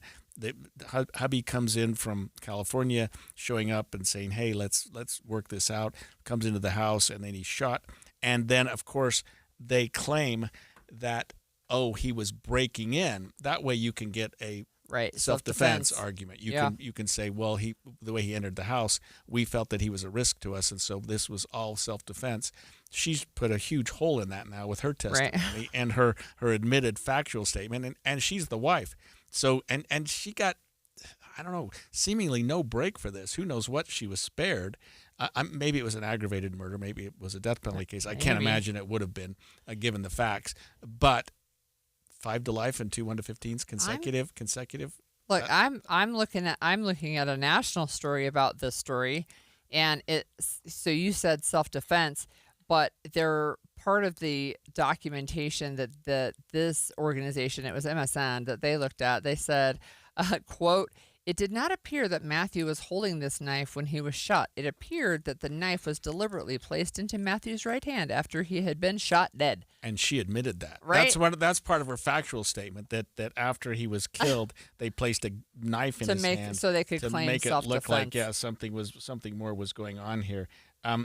That's Kevin, messed up her case. brother's case is still pending. It looks like it's coming up for trial later. He's charged with murder also, conspiracy to commit murder, obstructing justice, domestic violence, many counts of that. I mean, he's facing 7 charges, Holly, and his trial's coming up later. I think next year. It's in the there's some arguments coming up in October to decide what they're going to do with respect to the trial. Let me ask you about the domestic violence. Is that towards his brother-in-law? Yes. Can you tell? Yeah, so yes, of course, that's what it would be. Apparently, they had lived together or been cohabitants at some point. If you fit either of those categories, your crime could add a domestic violence component to it. It's not a huge change in the crime, but a person who has a domestic violence conviction can never possess a firearm. Of course, you couldn't possess a firearm with a murder anyway. Right. And it's not something that you can readily expunge. It's not easy to get off your record, and it affects you in other ways too. So it's a moniker, it's a tag that we put on certain charges in Utah when it involves domestic partners, people that lived together, people that had other relationships that qualify as a domestic partnership, and then that crime then becomes a crime involving domestic violence. Yeah. And so what they do is they say domestic violence in the presence of a child. He's facing several counts, which means there were several kids in the home when it occurred. Not that they saw it, not that they participated. They may have been in the basement watching cartoons. They were not. I see they were in the room upstairs above him. Right. So, but in their presence means in the home, anywhere near the home. So yeah. So they were in the home, but not in the same room. Those are additional charges that he's facing, and of course her mother's facing charges too. They've also, everybody's sort of been fighting to get their cases separated from one another. Yeah. Everybody wants their own trial instead of everybody going to trial at the same time. Well, that's the throw your co-conspirators under the bus theory, it sounds like to me. Right. And you can bet that her brother and mother are going to blame her for everything when the trial comes, because this was all her idea. She's already handed it to them. Yeah, look. Okay, what is your favorite type of music to listen to in the car? I always listen to classic rock. Okay, all right. Your favorite driving playlist might be doing more than setting the mood. It could be keeping your stomach settled. We have info on what tunes may help with motion sickness straight ahead. On the road again. Just can't wait to get on the road again. I'll just say it's probably not that one. My love is making music with my friends, and I can't wait to get on the road again. No parades, no confetti, just quiet wins that changed everything. Real people, real results. Soda weight loss works. Just ask Ramon. Tying my shoes without grunting, taking stairs without gasping, running around with my kids without needing a break. That's what Soda gave me. In 16 weeks, I dropped 82 pounds. Let that sink in. He lost 82 pounds. That's amazing. Think about all that weight lifted off your bones. I owe my life to Soda. That's not hyperbole. With Soda, you don't feel alone. You get your own nutritionist guiding you every step along the way. What are you waiting for? Just imagine your friends and family's reactions when you show up at holiday parties 30, 40, 50 pounds lighter. Get started now for the best season of your life with our partner program. Because when you join now, your partner joins for free. Go to SodaWeightLoss.com. SOTA stands for state of the art. SodaWeightLoss.com. SodaWeightLoss.com. Soda is, say it with me, state of the art. Respiratory virus season is quickly approaching, meaning we'll see more flu, COVID, and RSV in our community. The good news is vaccines are available that will help prevent these infections and keep people healthy. For flu and COVID, everyone aged 6 months and older are recommended to be vaccinated to help protect ourselves and our families against serious illness. Fall remains the best time to be vaccinated. Respiratory viruses circulate year-round, but peak late fall through winter. Your doctor can recommend which vaccines are best for you and your family. Brought to you by Intermountain Health and KSL News Radio. The Utah RV Super Show, the premier RV event of the year, is back at the Mountain America Expo Center Thursday, September 11th through Sunday, September 14th. Come see new 2026 models and special closeout pricing on all 2025 models. The Utah RV Super Show is offering family passes Thursday, September 11th for $10 per family. Unplug from distractions and plug into family at the Utah RV Super Show. Discount passes at UtahRVSupershow.com. What's up, everybody? I'm Mike Wilson with Any Hour Services, and if you have a drain that's clogged or backed up, after you've tried the plungers and products, the next step usually involves some kind of drain snake or cabling equipment. You see, sometimes the blockage is far enough down the line that you need special equipment that most homeowners just don't have. That's where the Drains Department at Any Hour Services can help. A drain snake can clear most blockages and get the water flowing again, and clearing blocked drains is what our Drains Department does day in and day out. So if you're a homeowner with a drain line that's clogged or backed up and you'd like one of our drain technicians to come and snake the line for you, it's only $29. Yep, you heard that right. Any Hour Services will snake any drain line with normal access for only $29. Sinks, showers, tubs, toilets, floor drains, laundry drains, even that sewer main line that connects to the city. We'll snake any line for just $29. For help with your drain issues, call Any Hour Services at 801-443-7700. You can Google Any Hour Services. You can even schedule online at anyhourservices.com.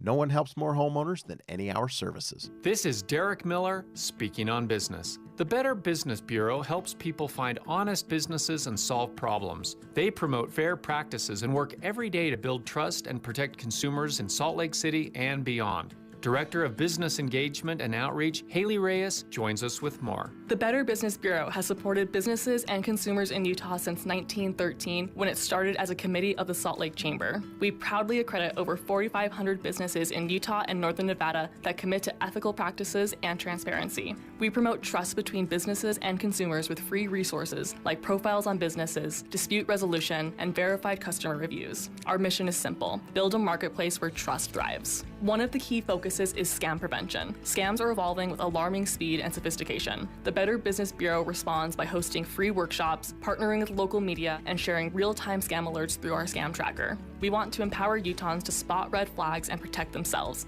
In today's ever-changing economy, trust is more important than ever. The Better Business Bureau is proud to be a resource for businesses and consumers alike. Visit bbb.org to learn more or report a scam. For over a century, the Better Business Bureau has empowered Utah's businesses and consumers by promoting honesty, transparency, and safety. Through education, real-time scam alerts, and trusted resources, the Better Business Bureau helps the community stay informed and protected every day. I'm Derek Miller with the Salt Lake Chamber, speaking on business. If you're struggling with your mortgage, there's a free government program that offers expert one-on-one advice about your mortgage options. Call 1-888-995-HOPE or visit makinghomeaffordable.gov. Brought to you by the U.S. Treasury, HUD, and the Ad Council. Whether you park it, stripe it, or pave it, GoPave Utah has your blacktop covered at gopavutah.com. Call or visit gopavutah.com. People think saving money is hard, but really, it's easy. It's as simple as changing a few spending habits. For free tips on how to save the easy way, check out feedthepig.org. That's feedthepig.org. This message brought to you by the American Institute of CPAs and the Ad Council. Inside Sources. Okay, so I told you that I like to listen to classic rock when I'm driving my car and when I'm not listening to KSL radio, of course. Right, what do you of like course. to listen to? I actually listen to books on audio, and I like to listen at 1.5 speed, sometimes double speed, but my husband can't keep up with it, so I have to slow it down. Well, new research reveals how certain types of music can actually help fight motion sickness. Let's learn more about this from Brad Milkey on ABC's Start Here podcast. Seat of someone's car, minding your business, checking your texts, when suddenly you realize you don't feel so good. Motion sickness has been studied a lot over the years. It generally happens when your body is confused. Some senses are telling your brain that you're sitting still, while others say you're moving. Doctors say you can mitigate this feeling by keeping your eyes on something far away, or getting a breeze on your face, or even by eating something sweet. You want to switch up those senses. But one sense we haven't talked about yet is hearing. And some scientists now say you could prevent car sickness by having a better road trip playlist. Researchers in China recently published a paper in the journal Frontiers saying they tested this on a few dozen participants by setting up a car simulator that made them all sick to their stomach. Once they were nice and nauseated, they had to listen to some music. The song you heard fell into one of 4 categories. One was what they called stirring or passionate music. According to the Times of London, this group used the theme from Pirates of the Caribbean. You can just hear the waves churning under your car, right? It wasn't actually that helpful. Better than stirring music, they said, was this gentle music. But the best, they said, was joyful, happy music. Now, remember, these are Chinese researchers and Chinese test subjects, so they used this Chinese song called Horse Racing. Sounds pretty joyful to me. Importantly, scientists say it's got a beat. a sense that you are literally being propelled forward. This, they say, activates our brain's pleasure systems. It's like candy, but for the ears. So what music do you not want to play when you've got the aux cable? Sad music, low notes, slow melodies. This song was seen as the least effective in reducing motion sickness. In fact, participants were more likely to say they felt better by just listening to silence. So what does this all mean for drivers? Well, first off, be considerate to your passengers. We know motion sickness affects drivers less since your brain feels more like you're moving. But this might not always be the case. One of the reasons researchers conducted this study in the first place was because of self-driving cars. Someday, they say, we're all going to be passengers. The only thing fully in our hands will be our playlists. So that's a good thing to keep in mind because I was thinking of me personally, the driver. Right. But we all have people who ride in our cars, and I have one in particular, family member, who insists on sitting in the front seat because she always gets motion sickness. I get if she's car right in the sick back. too. So now I'm just going to play the Chinese version of happy music. What was it? Yeah, the upbeat music that propels you forward. Yeah, there you go. Yeah, and you with your podcast, that's not helping at all. I don't. Yeah, it's not that sad actually. Yeah, it's interesting. So one of the reasons I drive when we go cross country is because A, I like to be in control, but B, I do get car sick, and my husband doesn't get car sick at all. But I have our 11-year-old. She gets car sick, and I tell her to get off the tablet. That's part of the problem. But she has discovered with the last cross-country trip that we did that there's like some kind of an app or something. If you activate it on my phone, you can activate it, and it like has little dots that move. And so it helps with that vestibular motion in your head. It's weird. So I used to live in France when I was a teenager, and we would go every year. We would take this trip. My dad was in the Air Force, and we would drive down, and we would go into Monaco. Sounds really great, but you have to go down through these mountain passes. And I would throw up every time we did it. It was like I would lay on the floor so I couldn't see out the window at all. I would stay in the bathroom of this RV. We used to call them campers, remember? But I'd stay there. Nothing worked, just nothing. I was just miserable. But there are some other things. There's peppermint oil that can do a peppermint flavor. One of the things I had to do when I was a midwife, right, is treat women who were sick from pregnancy, so morning sickness. So I've learned lots of different tricks that you can try. And I'll need it because I've got an international trip coming up. Yeah, I find when I'm riding in an Uber car and I'm at the back seat, that two things make me sick. One, if I think, oh, this is a good time to return my emails and respond to all my emails. The more reading I do. Yeah. And another thing is if the driver doesn't have it cooled. I really prefer a cool breeze in my face. Otherwise, if it's too hot and I don't care the motion driving and making turns and that type of thing. It'll get to you after a while. But boy, if I'm reading or it's uncomfortably hot, I get nauseous. Yeah, So, morning sickness, not morning sickness. So motion sickness. It probably would work for that too, but pick the right kind of music when you're in the car. Okay. Right.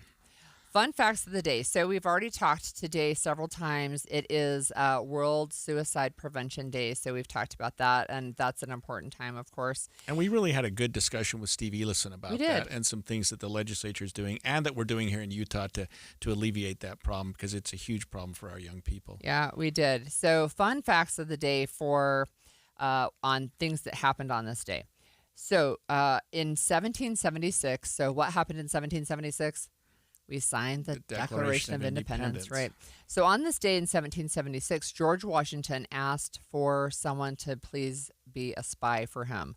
So Nathan Hale is the one who raised his hand and said, I will do that for you. Do you remember Nathan Hale's story? I don't. He was caught. He was executed. He wasn't a good spy. He was, I don't know how much information he shared before he was caught. But he's the one who said, I regret only that I have one life to live to give for my country. Oh, famous line. Yeah, very famous line. Okay, on this day in 1910, the Great Idaho Fire started.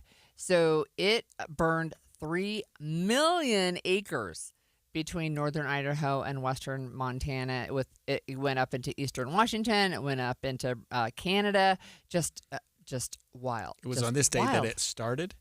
Actually, I'm seeing that it was started a little sooner, so I'm guessing Maybe it was the day that was wrapped up or something. Yeah, just 3 million acres. Yeah. Wow. With the Great Idaho Fire. By the way, our fires here in Utah largely under They're control. out. The Monroe Canyon, the one that was bothering Yeah. us even a month ago, is 100% contained. I think you told me yesterday. Yeah, that's right.